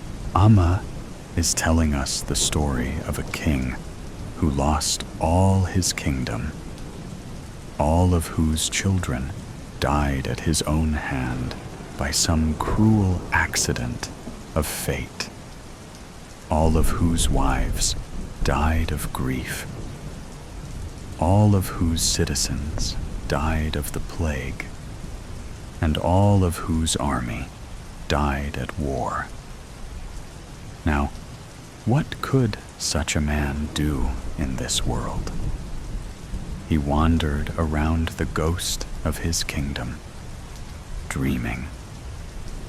Munaya and I do not believe this story. We contend that such a man should die, would die. And can't death be a dream? Amma asks. I wake up. Merle is shaking. He is done. He turns around and goes off to sleep. I look out of the window. The sun has started to come up. I repeat to myself, it is all a dream, a dream, a dream. Bernice. Theme parks are the best. The roller coasters rule. But I didn't want to go into the House of Horrors. It looked dark and creepy, and I knew it was full of dead things and madmen, like the pictures on my dad's scary videos. That kind of stuff made my insides squirm and threatened to erupt buckets of puke. But Bernice had the tickets and me by the hand, and she was dragging me along and wouldn't stop. What was I supposed to do? Sit down and cry? I'd look like a baby, and Bernice would laugh. It was the first time she'd talked to me, so I didn't want that. Instead, I let her lead me to that dirty, gray building with the gargoyle-covered, finger-like spires, which rose into the cloudless, midday sky like a giant, concrete hand waiting to grab us. My feet dragged. The ground felt like quicksand. But Bernice kept me out by moving fast, getting us to the looming mansion, safe and sound. I said nothing when she handed the tickets to the bored-looking teenager wearing a Raiders of the Lost Ark t-shirt, who was manning the booth. I said nothing when he complained we were too young, but it was okay if we really weren't scared. I said nothing when Bernice told him our parents said it was fine and pulled me through the thick sheets of plastic that hung like strips of flesh in the open door. I could still feel Dad's hand on my shoulder. nudging me on like he had towards Bernice. It was like I was being carried by that same momentum as I stepped forward into the darkness. And then, there I was, in a haunted house in Pleasure Beach in Blackpool, holding hands with a girl from Northern Ireland. And I couldn't really believe this was me. Because if there was one thing I hated more than monsters, it was girls. Or at least, that's what I thought. Just a few minutes earlier, I'd been eating a burger at a white plastic picnic table on the veranda of the theme park family restaurant, sitting on a wobbly chair and slurping Coke while acting out a battle with my Star Wars toys. That's when I spotted the girl from our hotel, watching me from her seat a few tables away. It made me splutter Coke all over my Goonies t-shirt, because I hadn't expected to see anyone I knew here, so I hadn't been holding back on the sound effects. I tried not to go red as I looked away, sliding Vader and Luke into my lap. But I was glowing with embarrassment, so I failed. Like me, she was eating lunch with her family at one of the flimsy tables crammed into the packed restaurant courtyard. Like me, she was also trying to entertain herself while her parents babbled on about nothing, taking forever to finish eating and wasting precious attraction riding time. Except she was doing it in the less embarrassing way of juggling tennis balls. I knew her name was Bernice because that's what her sisters called her in the hotel lounge every evening, where I read Spider-Man comics and she juggled. She made those balls go so fast, it was hard not to sneak a glance. She never even dropped one, and mostly, she wasn't even paying attention to what she was doing. I tried not to care. I tried not to think she was cool, with her straw-colored hair tied up in pigtails and those freckles on her nose that were kind of cute. But she kept catching me watching, which was annoying. It made her stupid. Older sisters giggle, whisper in her ear, and laugh. I knew they were talking about me. It made my cheeks tingle and burn, so I had to get up and leave the room. I always looked back as I did, and she was always staring after me, and now she'd seen me playing with my Star Wars toys. And for some reason, I felt really dumb. I didn't want to look at her again, with my red face and Coke-stained shirt. But my head wouldn't stop, and when it turned, I got a horrible surprise. Bernice wasn't at her table anymore. She was standing right there beside mine, a tennis ball clutched in each hand. "Hey, my ma'am gave me tickets for a ride. Are you coming?" "What? Are you coming on a ride with me? I'm bored." "Go on, Kev," my dad said, nudging me out of my seat and pushing me towards her. Luke and Vader fell from my knees and hit the flagstones. "You kids go ride the Chair O planes. We'll be finished when you get back, and we'll do another roller coaster." I didn't have time to retrieve my toys, and I didn't want to be seen doing it anyway. They were my favorite ones, and I didn't want to lose them. But suddenly, Bernice's eyes and smile seemed more important. She stuffed her tennis balls into the pockets of her jacket, then grabbed me by the hand, and we were off, weaving our way through the tables and crowds out of the restaurant. Her sisters staring after us, sticking their tongues out and making kissy noises with their lips, and that was that. Except Bernice didn't want to go on the Chero plains. And now I was in what looked like the dirtiest of dungeons, with plastic skeletons jiggling on the walls, dim red bulbs barely illuminating the hall, and the sound of recorded screams filling the air.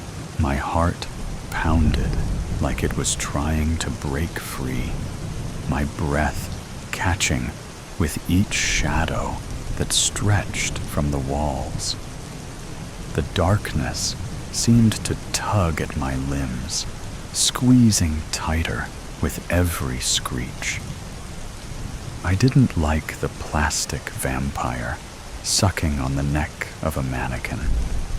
I didn't like the wax werewolf with its snout stuck in the entrails of a scarecrow. I didn't like the life-size, glowering Jack the Ripper, blocking our path with his blood-stained knife. It wasn't just that. The whole place stank of mothballs and mold, a damp smell that reminded me of Gran's house when we'd gone to clear it out after she died. That same scent of damp or death. I wasn't sure which had stuck with me after just an hour in her house a year before.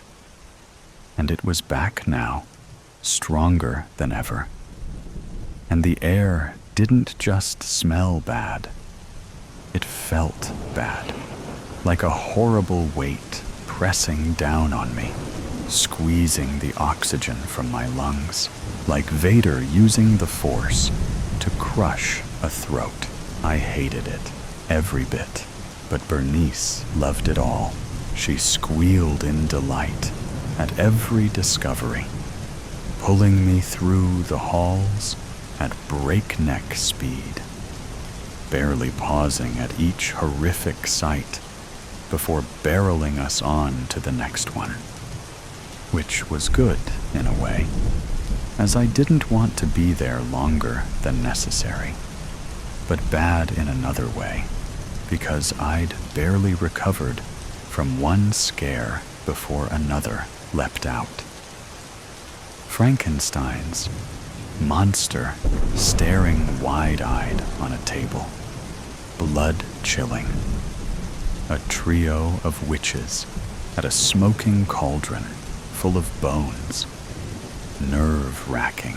A pack of rabid dogs with drooling teeth, terrifying. And let's not talk about the clown. I tried not to show I was afraid. I mimicked her shoulders bobbing and her arms swinging when she laughed and joked around, and agreed the scary things were really cool. When she playfully pushed me towards the creature from the Black Lagoon, I made sure my intended yelp came out a giggle. When she said, grabbed my hand, and told me she was scared of Norman Bates, I bravely tightened my grip and said it was fine. I was glad it was dark, because that meant she couldn't see the expressions on my face, or how my eyes were squinting most of the time. I was gladder still when we rounded a final corner and saw the word exit. We were almost out. It had seemed like an age, but was probably only 5 minutes. Somehow, I'd made it without peeing my pants, and she had no reason to think I was a baby. With luck, she might even have forgotten Star Wars, and that's when it all went wrong. "My ball!" she gasped, releasing my hand to search in both her pockets. "I lost one of my balls." "Oh no," I replied, looking at the floor, hoping I'd find it. "When did you lose it?"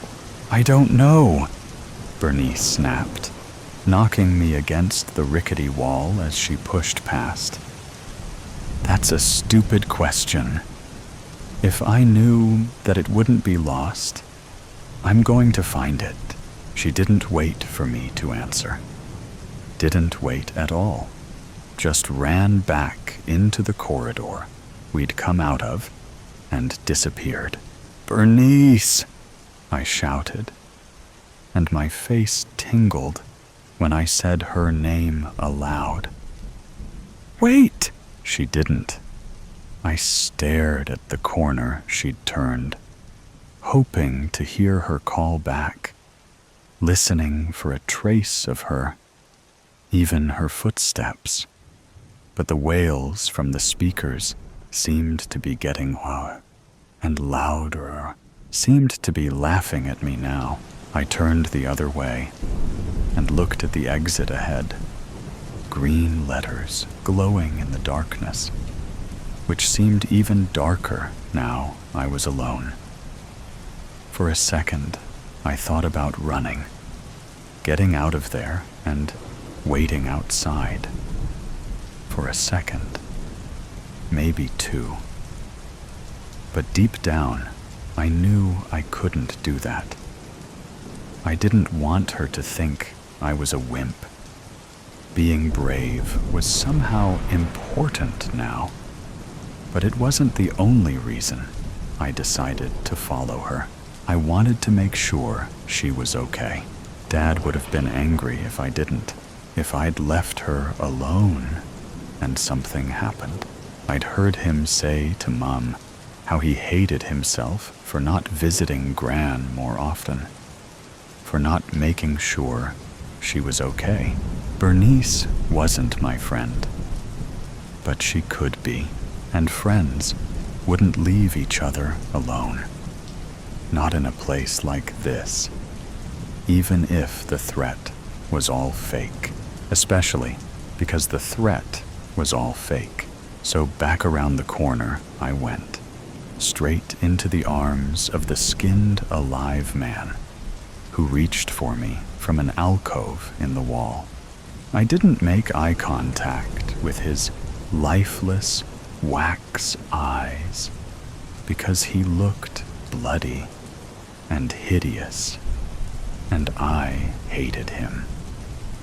I moved on, walking faster, retracing my steps through the corridors, peering into the darkness at the shadowy figures that lurked there, trying not to see them if they weren't her.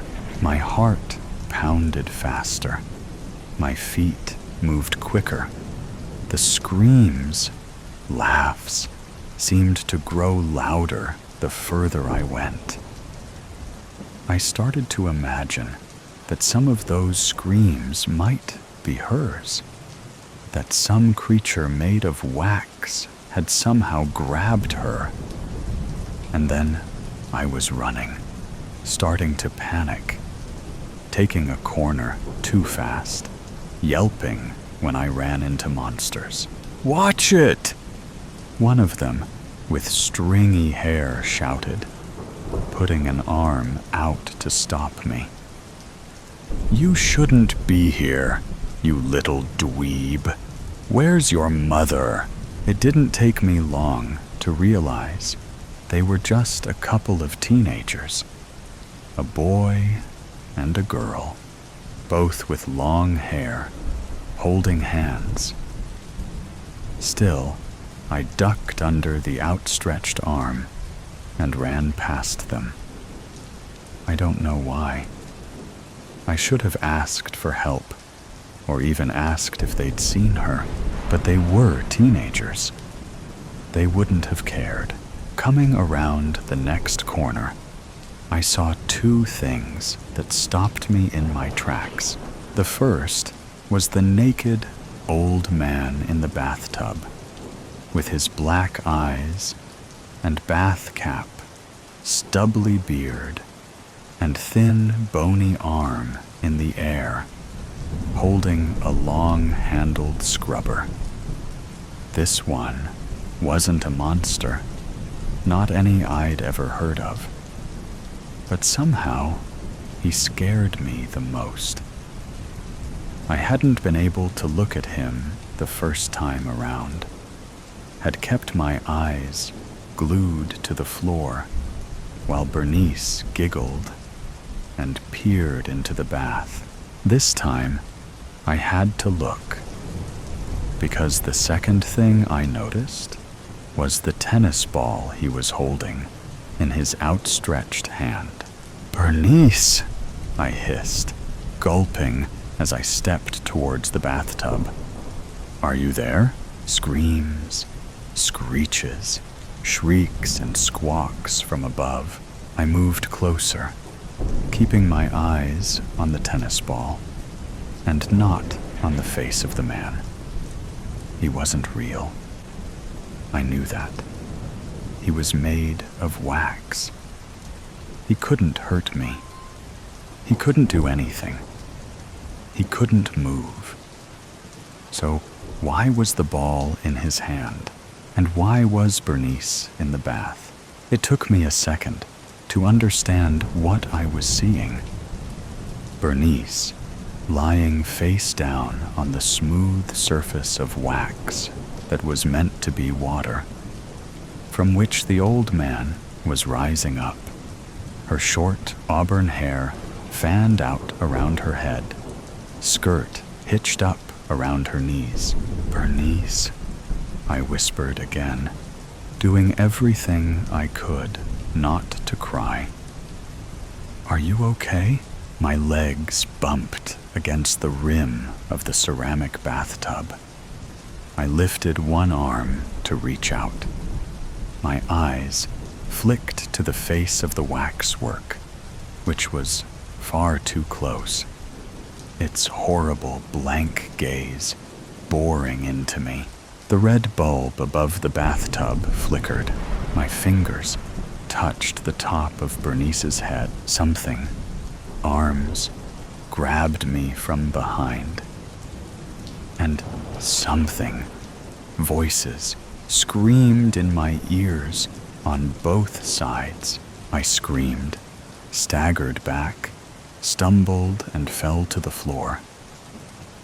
The flickering light bulb revealed two gangly forms, twisted shapes in the darkness, closing in around me, reached out their arms, making strange, slurping sounds that sounded like kisses. "Gotcha!" laughed one, and I knew straight away who it was. "Ha ha ha! You screamed like a little girl. Oh no! Did you piss your pants? Oh, are you really scared? Do you want your mommy?" Bernice rose up in the bathtub, bumping the bulb and making it swing as her sisters danced around me, clutching their sides in laughter. The grin on her lips disappeared when she noticed the look on my face in the swinging light. "That was brilliant," laughed one of the girls, high-fiving the other above me. "Come on, Burr. Ma'am and Dad are waitin'." And just like that, they were gone, racing away from the bathtub and the wax man and me on the floor and Bernice. And that's why I always avoided girls.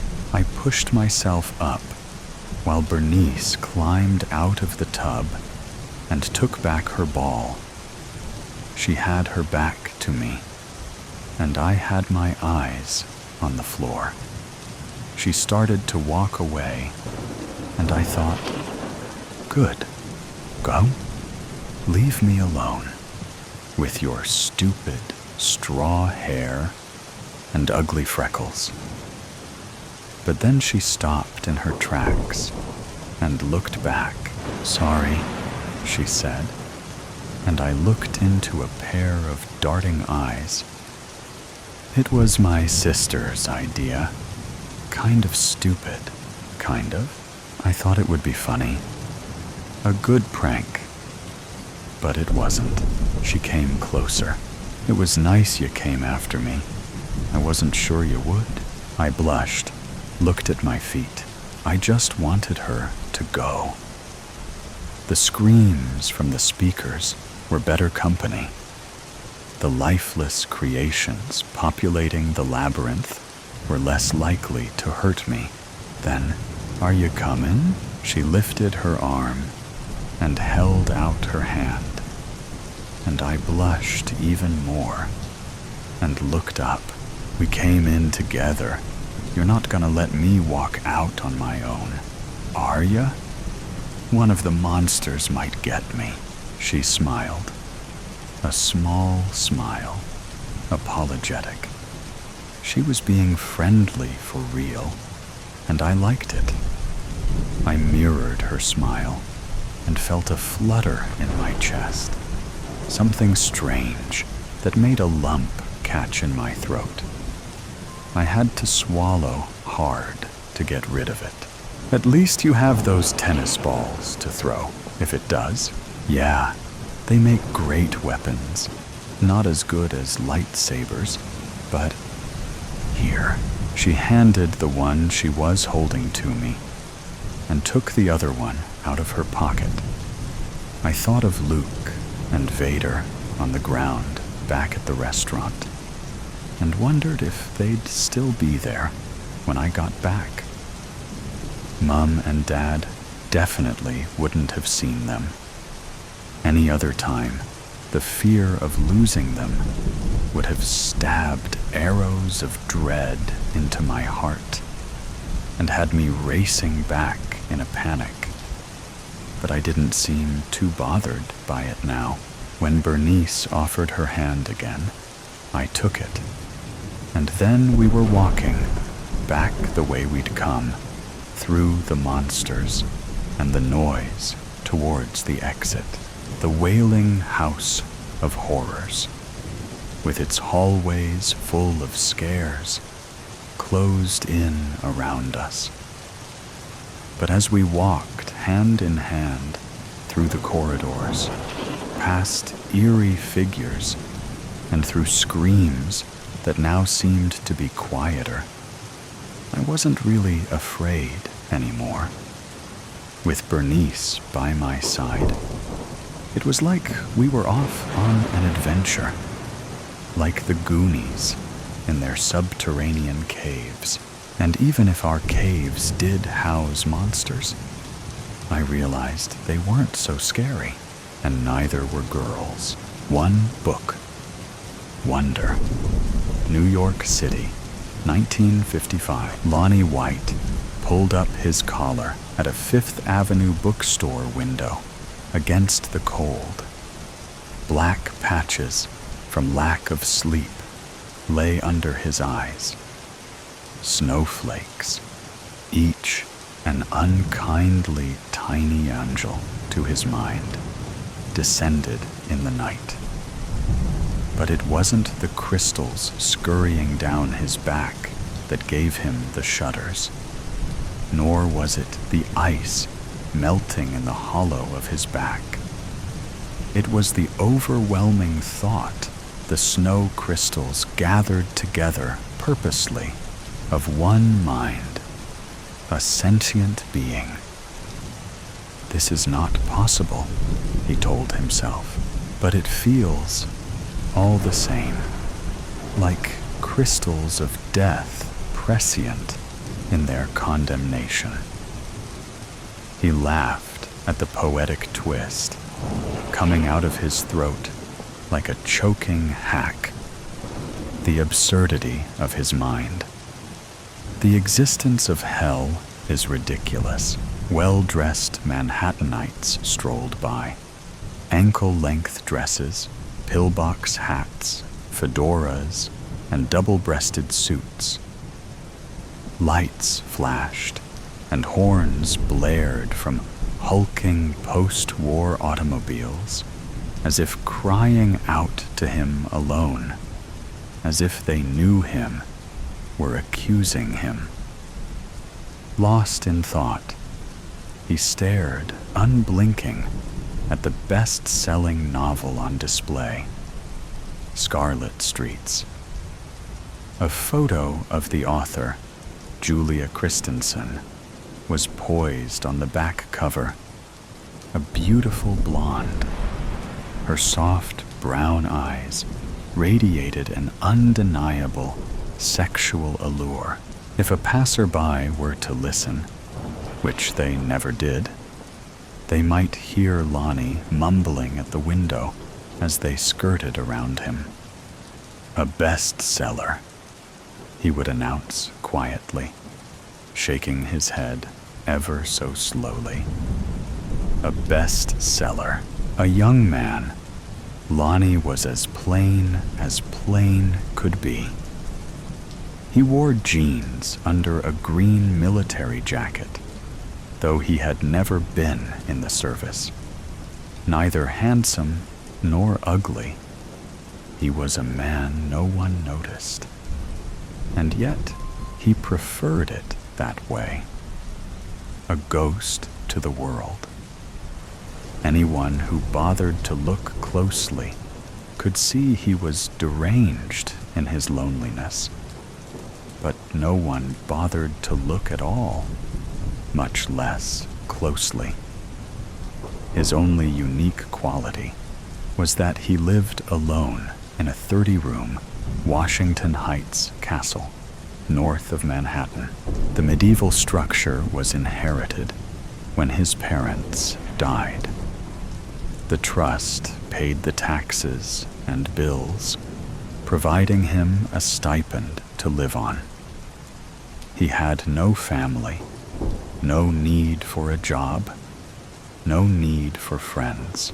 Occasionally, like now, he would visit what he thought of as his storefront and think back to Julia, his one and only lover. "I loved her," he said to the glass. "I truly did. I'm not a bad person." They had met randomly when they had shared a park bench the previous summer. He had guessed she was an actress, and she had responded with a shy smile, as if he had guessed correctly. For some reason, he had mentioned Shakespeare was an actor and a writer. She, of course, had asked if he was a writer. He had admitted this was true, letting his ego lead the way, as men will do when impressing young women. But he felt he was not an authentic writer by any stretch. For this, he had to publish.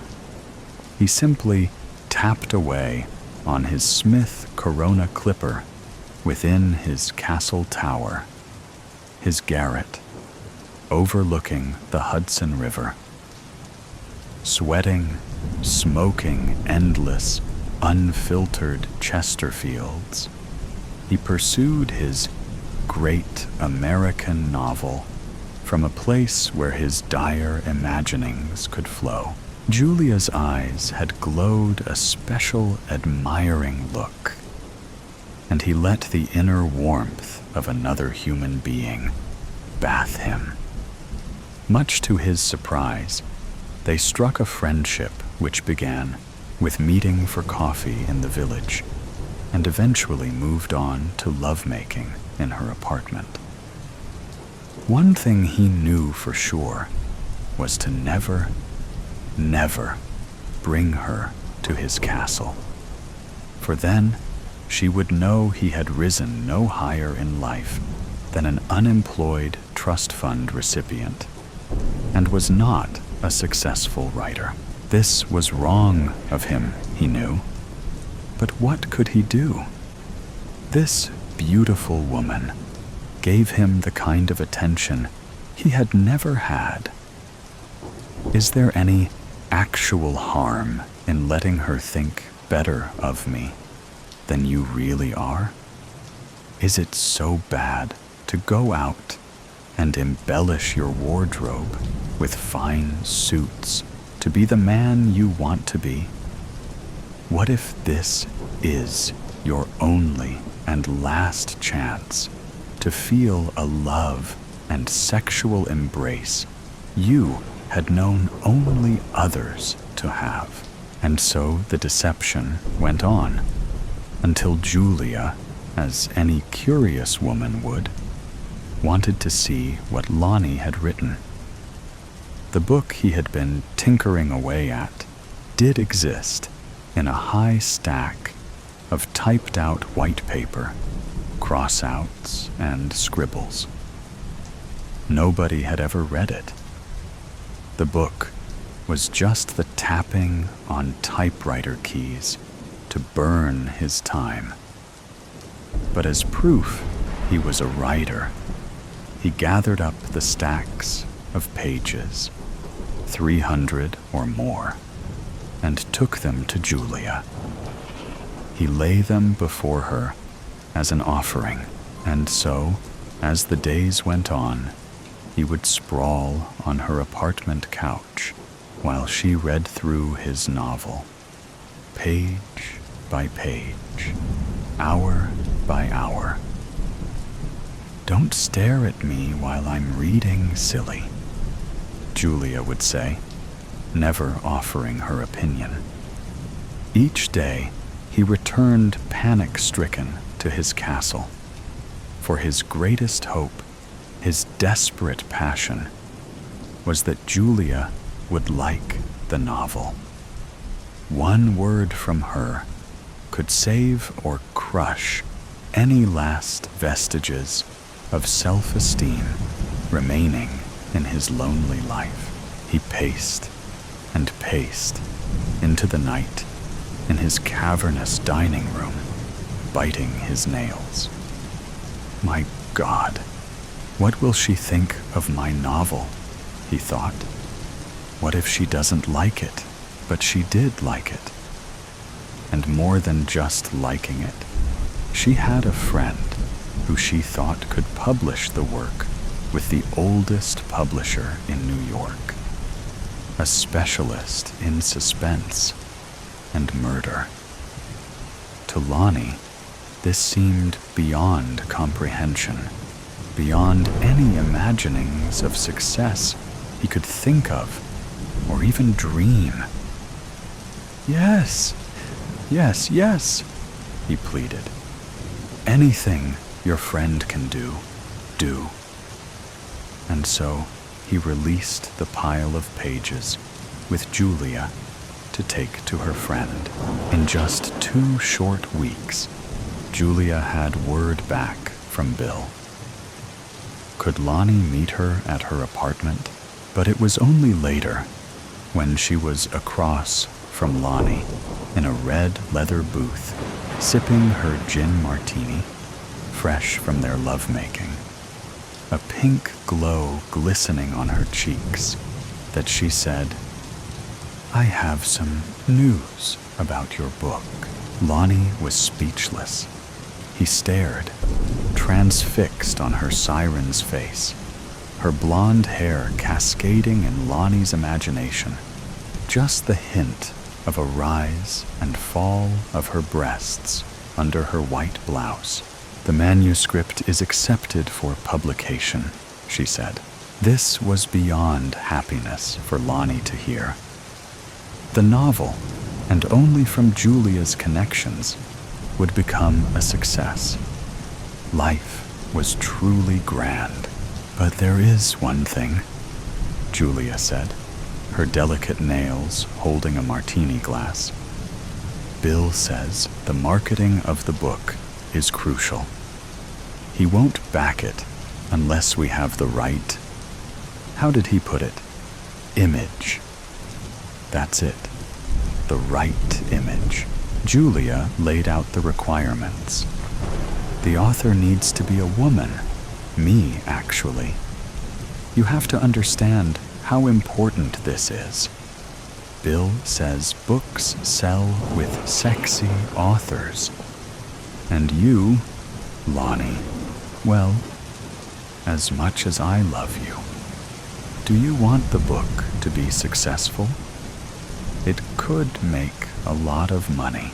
At first, Lonnie thought, no way will I let my book go to a publishing house unless under my name. But then he also thought about what he would walk away from. Lonnie was simply a hobbyist writer. Sure, now that he knew a publisher was interested, he could send it out to multiple publishers and maybe find someone else.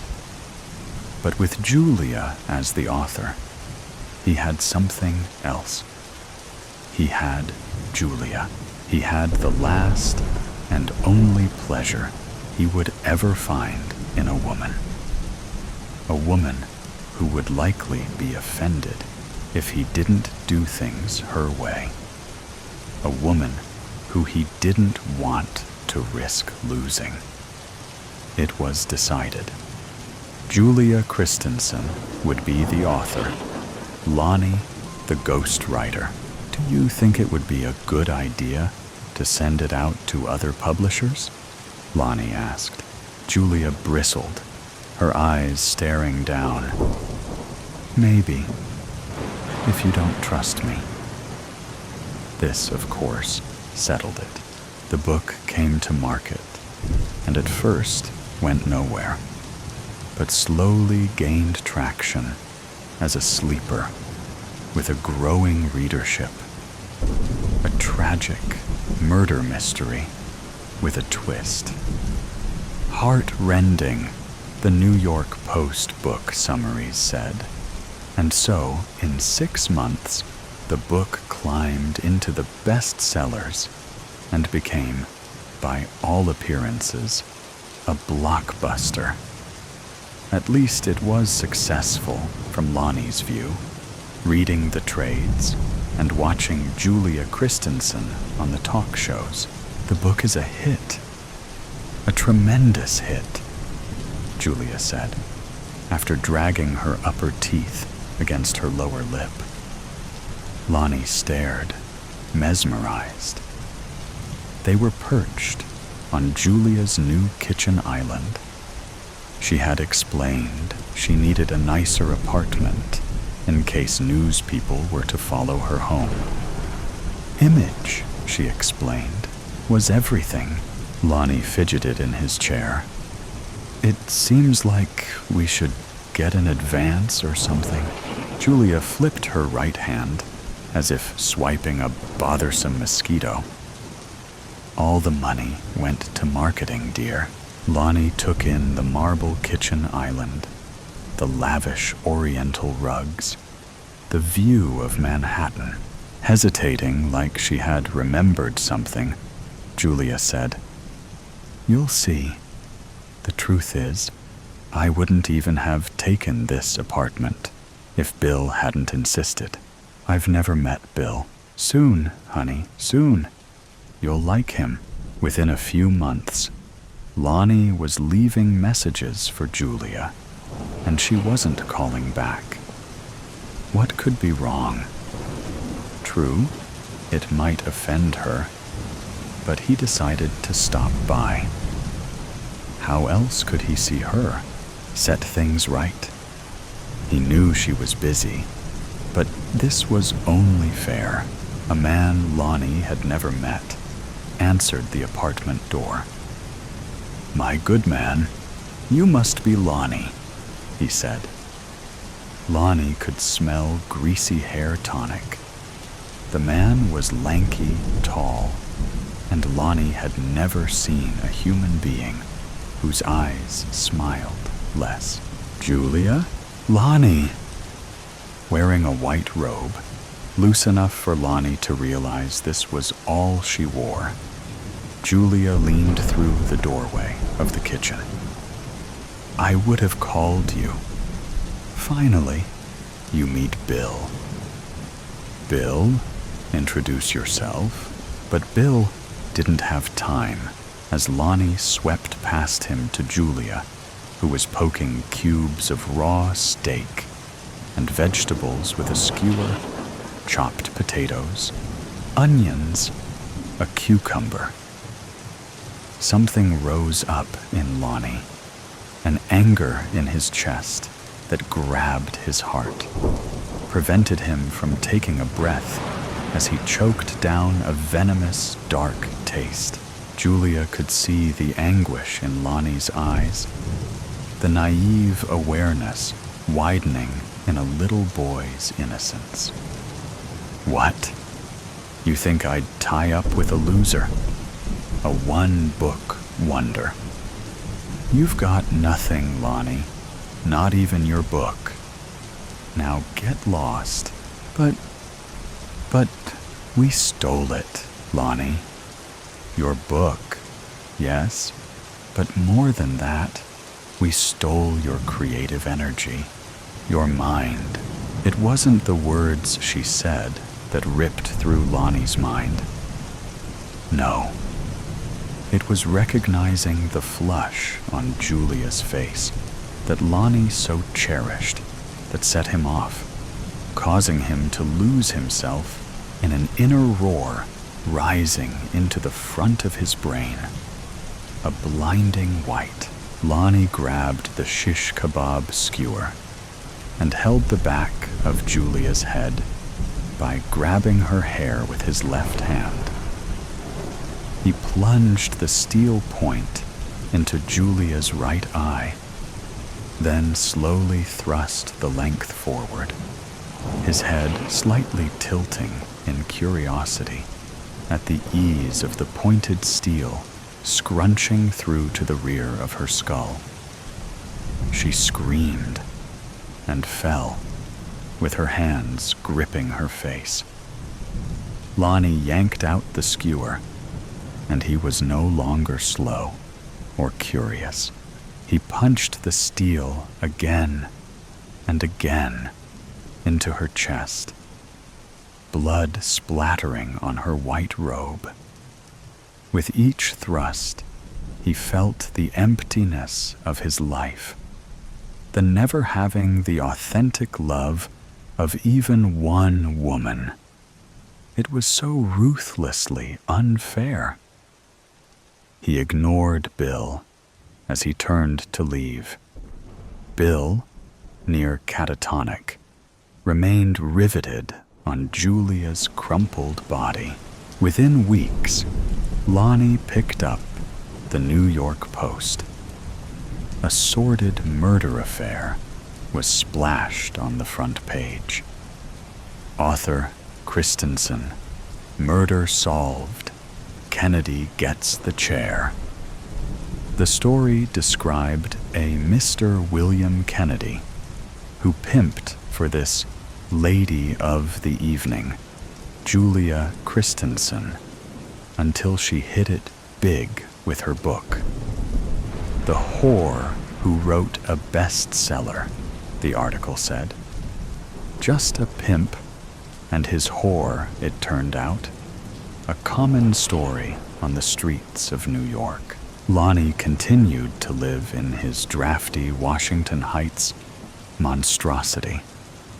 Sure, he had committed a murder, he thought, but fully justified, pushed beyond his limit, and betrayed on so many levels.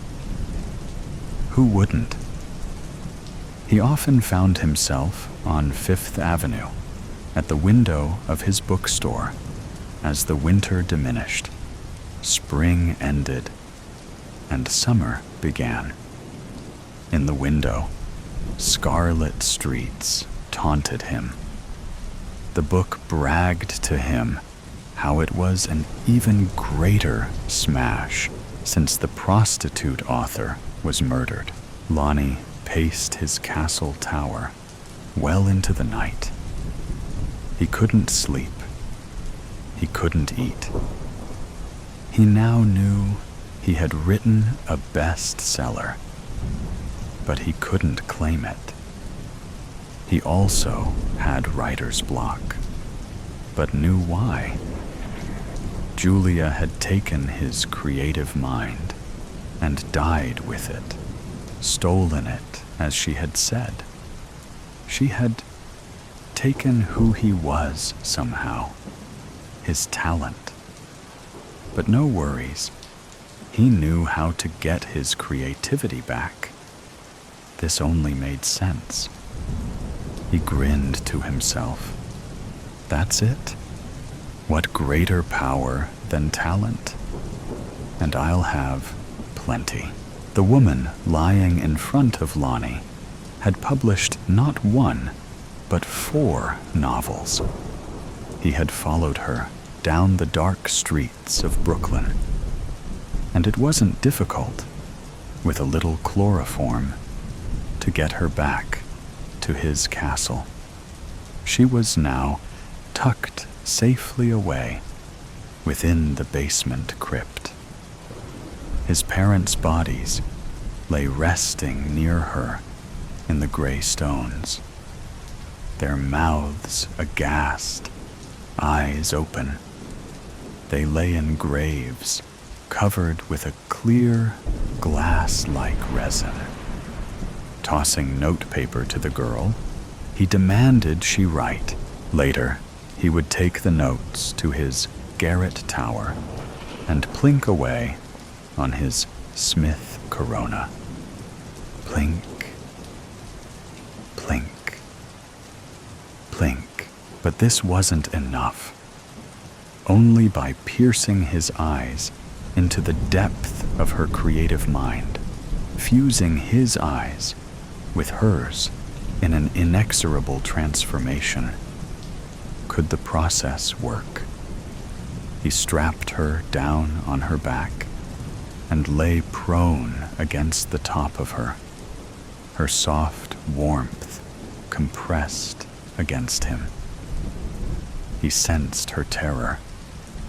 "Don't blink," he begged, digging into her pupils with his own. "The windows are your soul," he pleaded.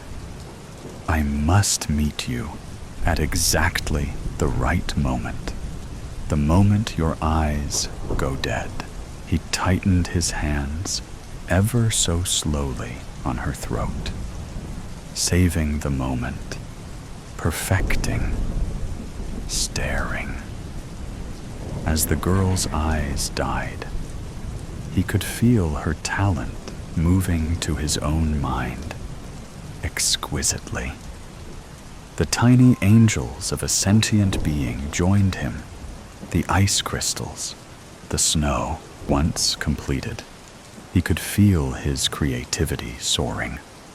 He couldn't wait to go to his garret, couldn't wait to join his Smith Corona. But first, some business. This was only Maud, a respect. He honored her with her own place and lay her carefully, lovingly, he felt, in an open grave, the row his parents lay in. Covering her with clear resin, she formed a sanctuary of her own, her face aghast, mouth open, eyes seemingly aware. But even while doing so, he tried not to dwell on the acid in his stomach. The burst of talent she'd given him would play out. When the time came, he knew there was only one way to refill his creativity. The snow talked to him, beckoned him on. The crystal angels.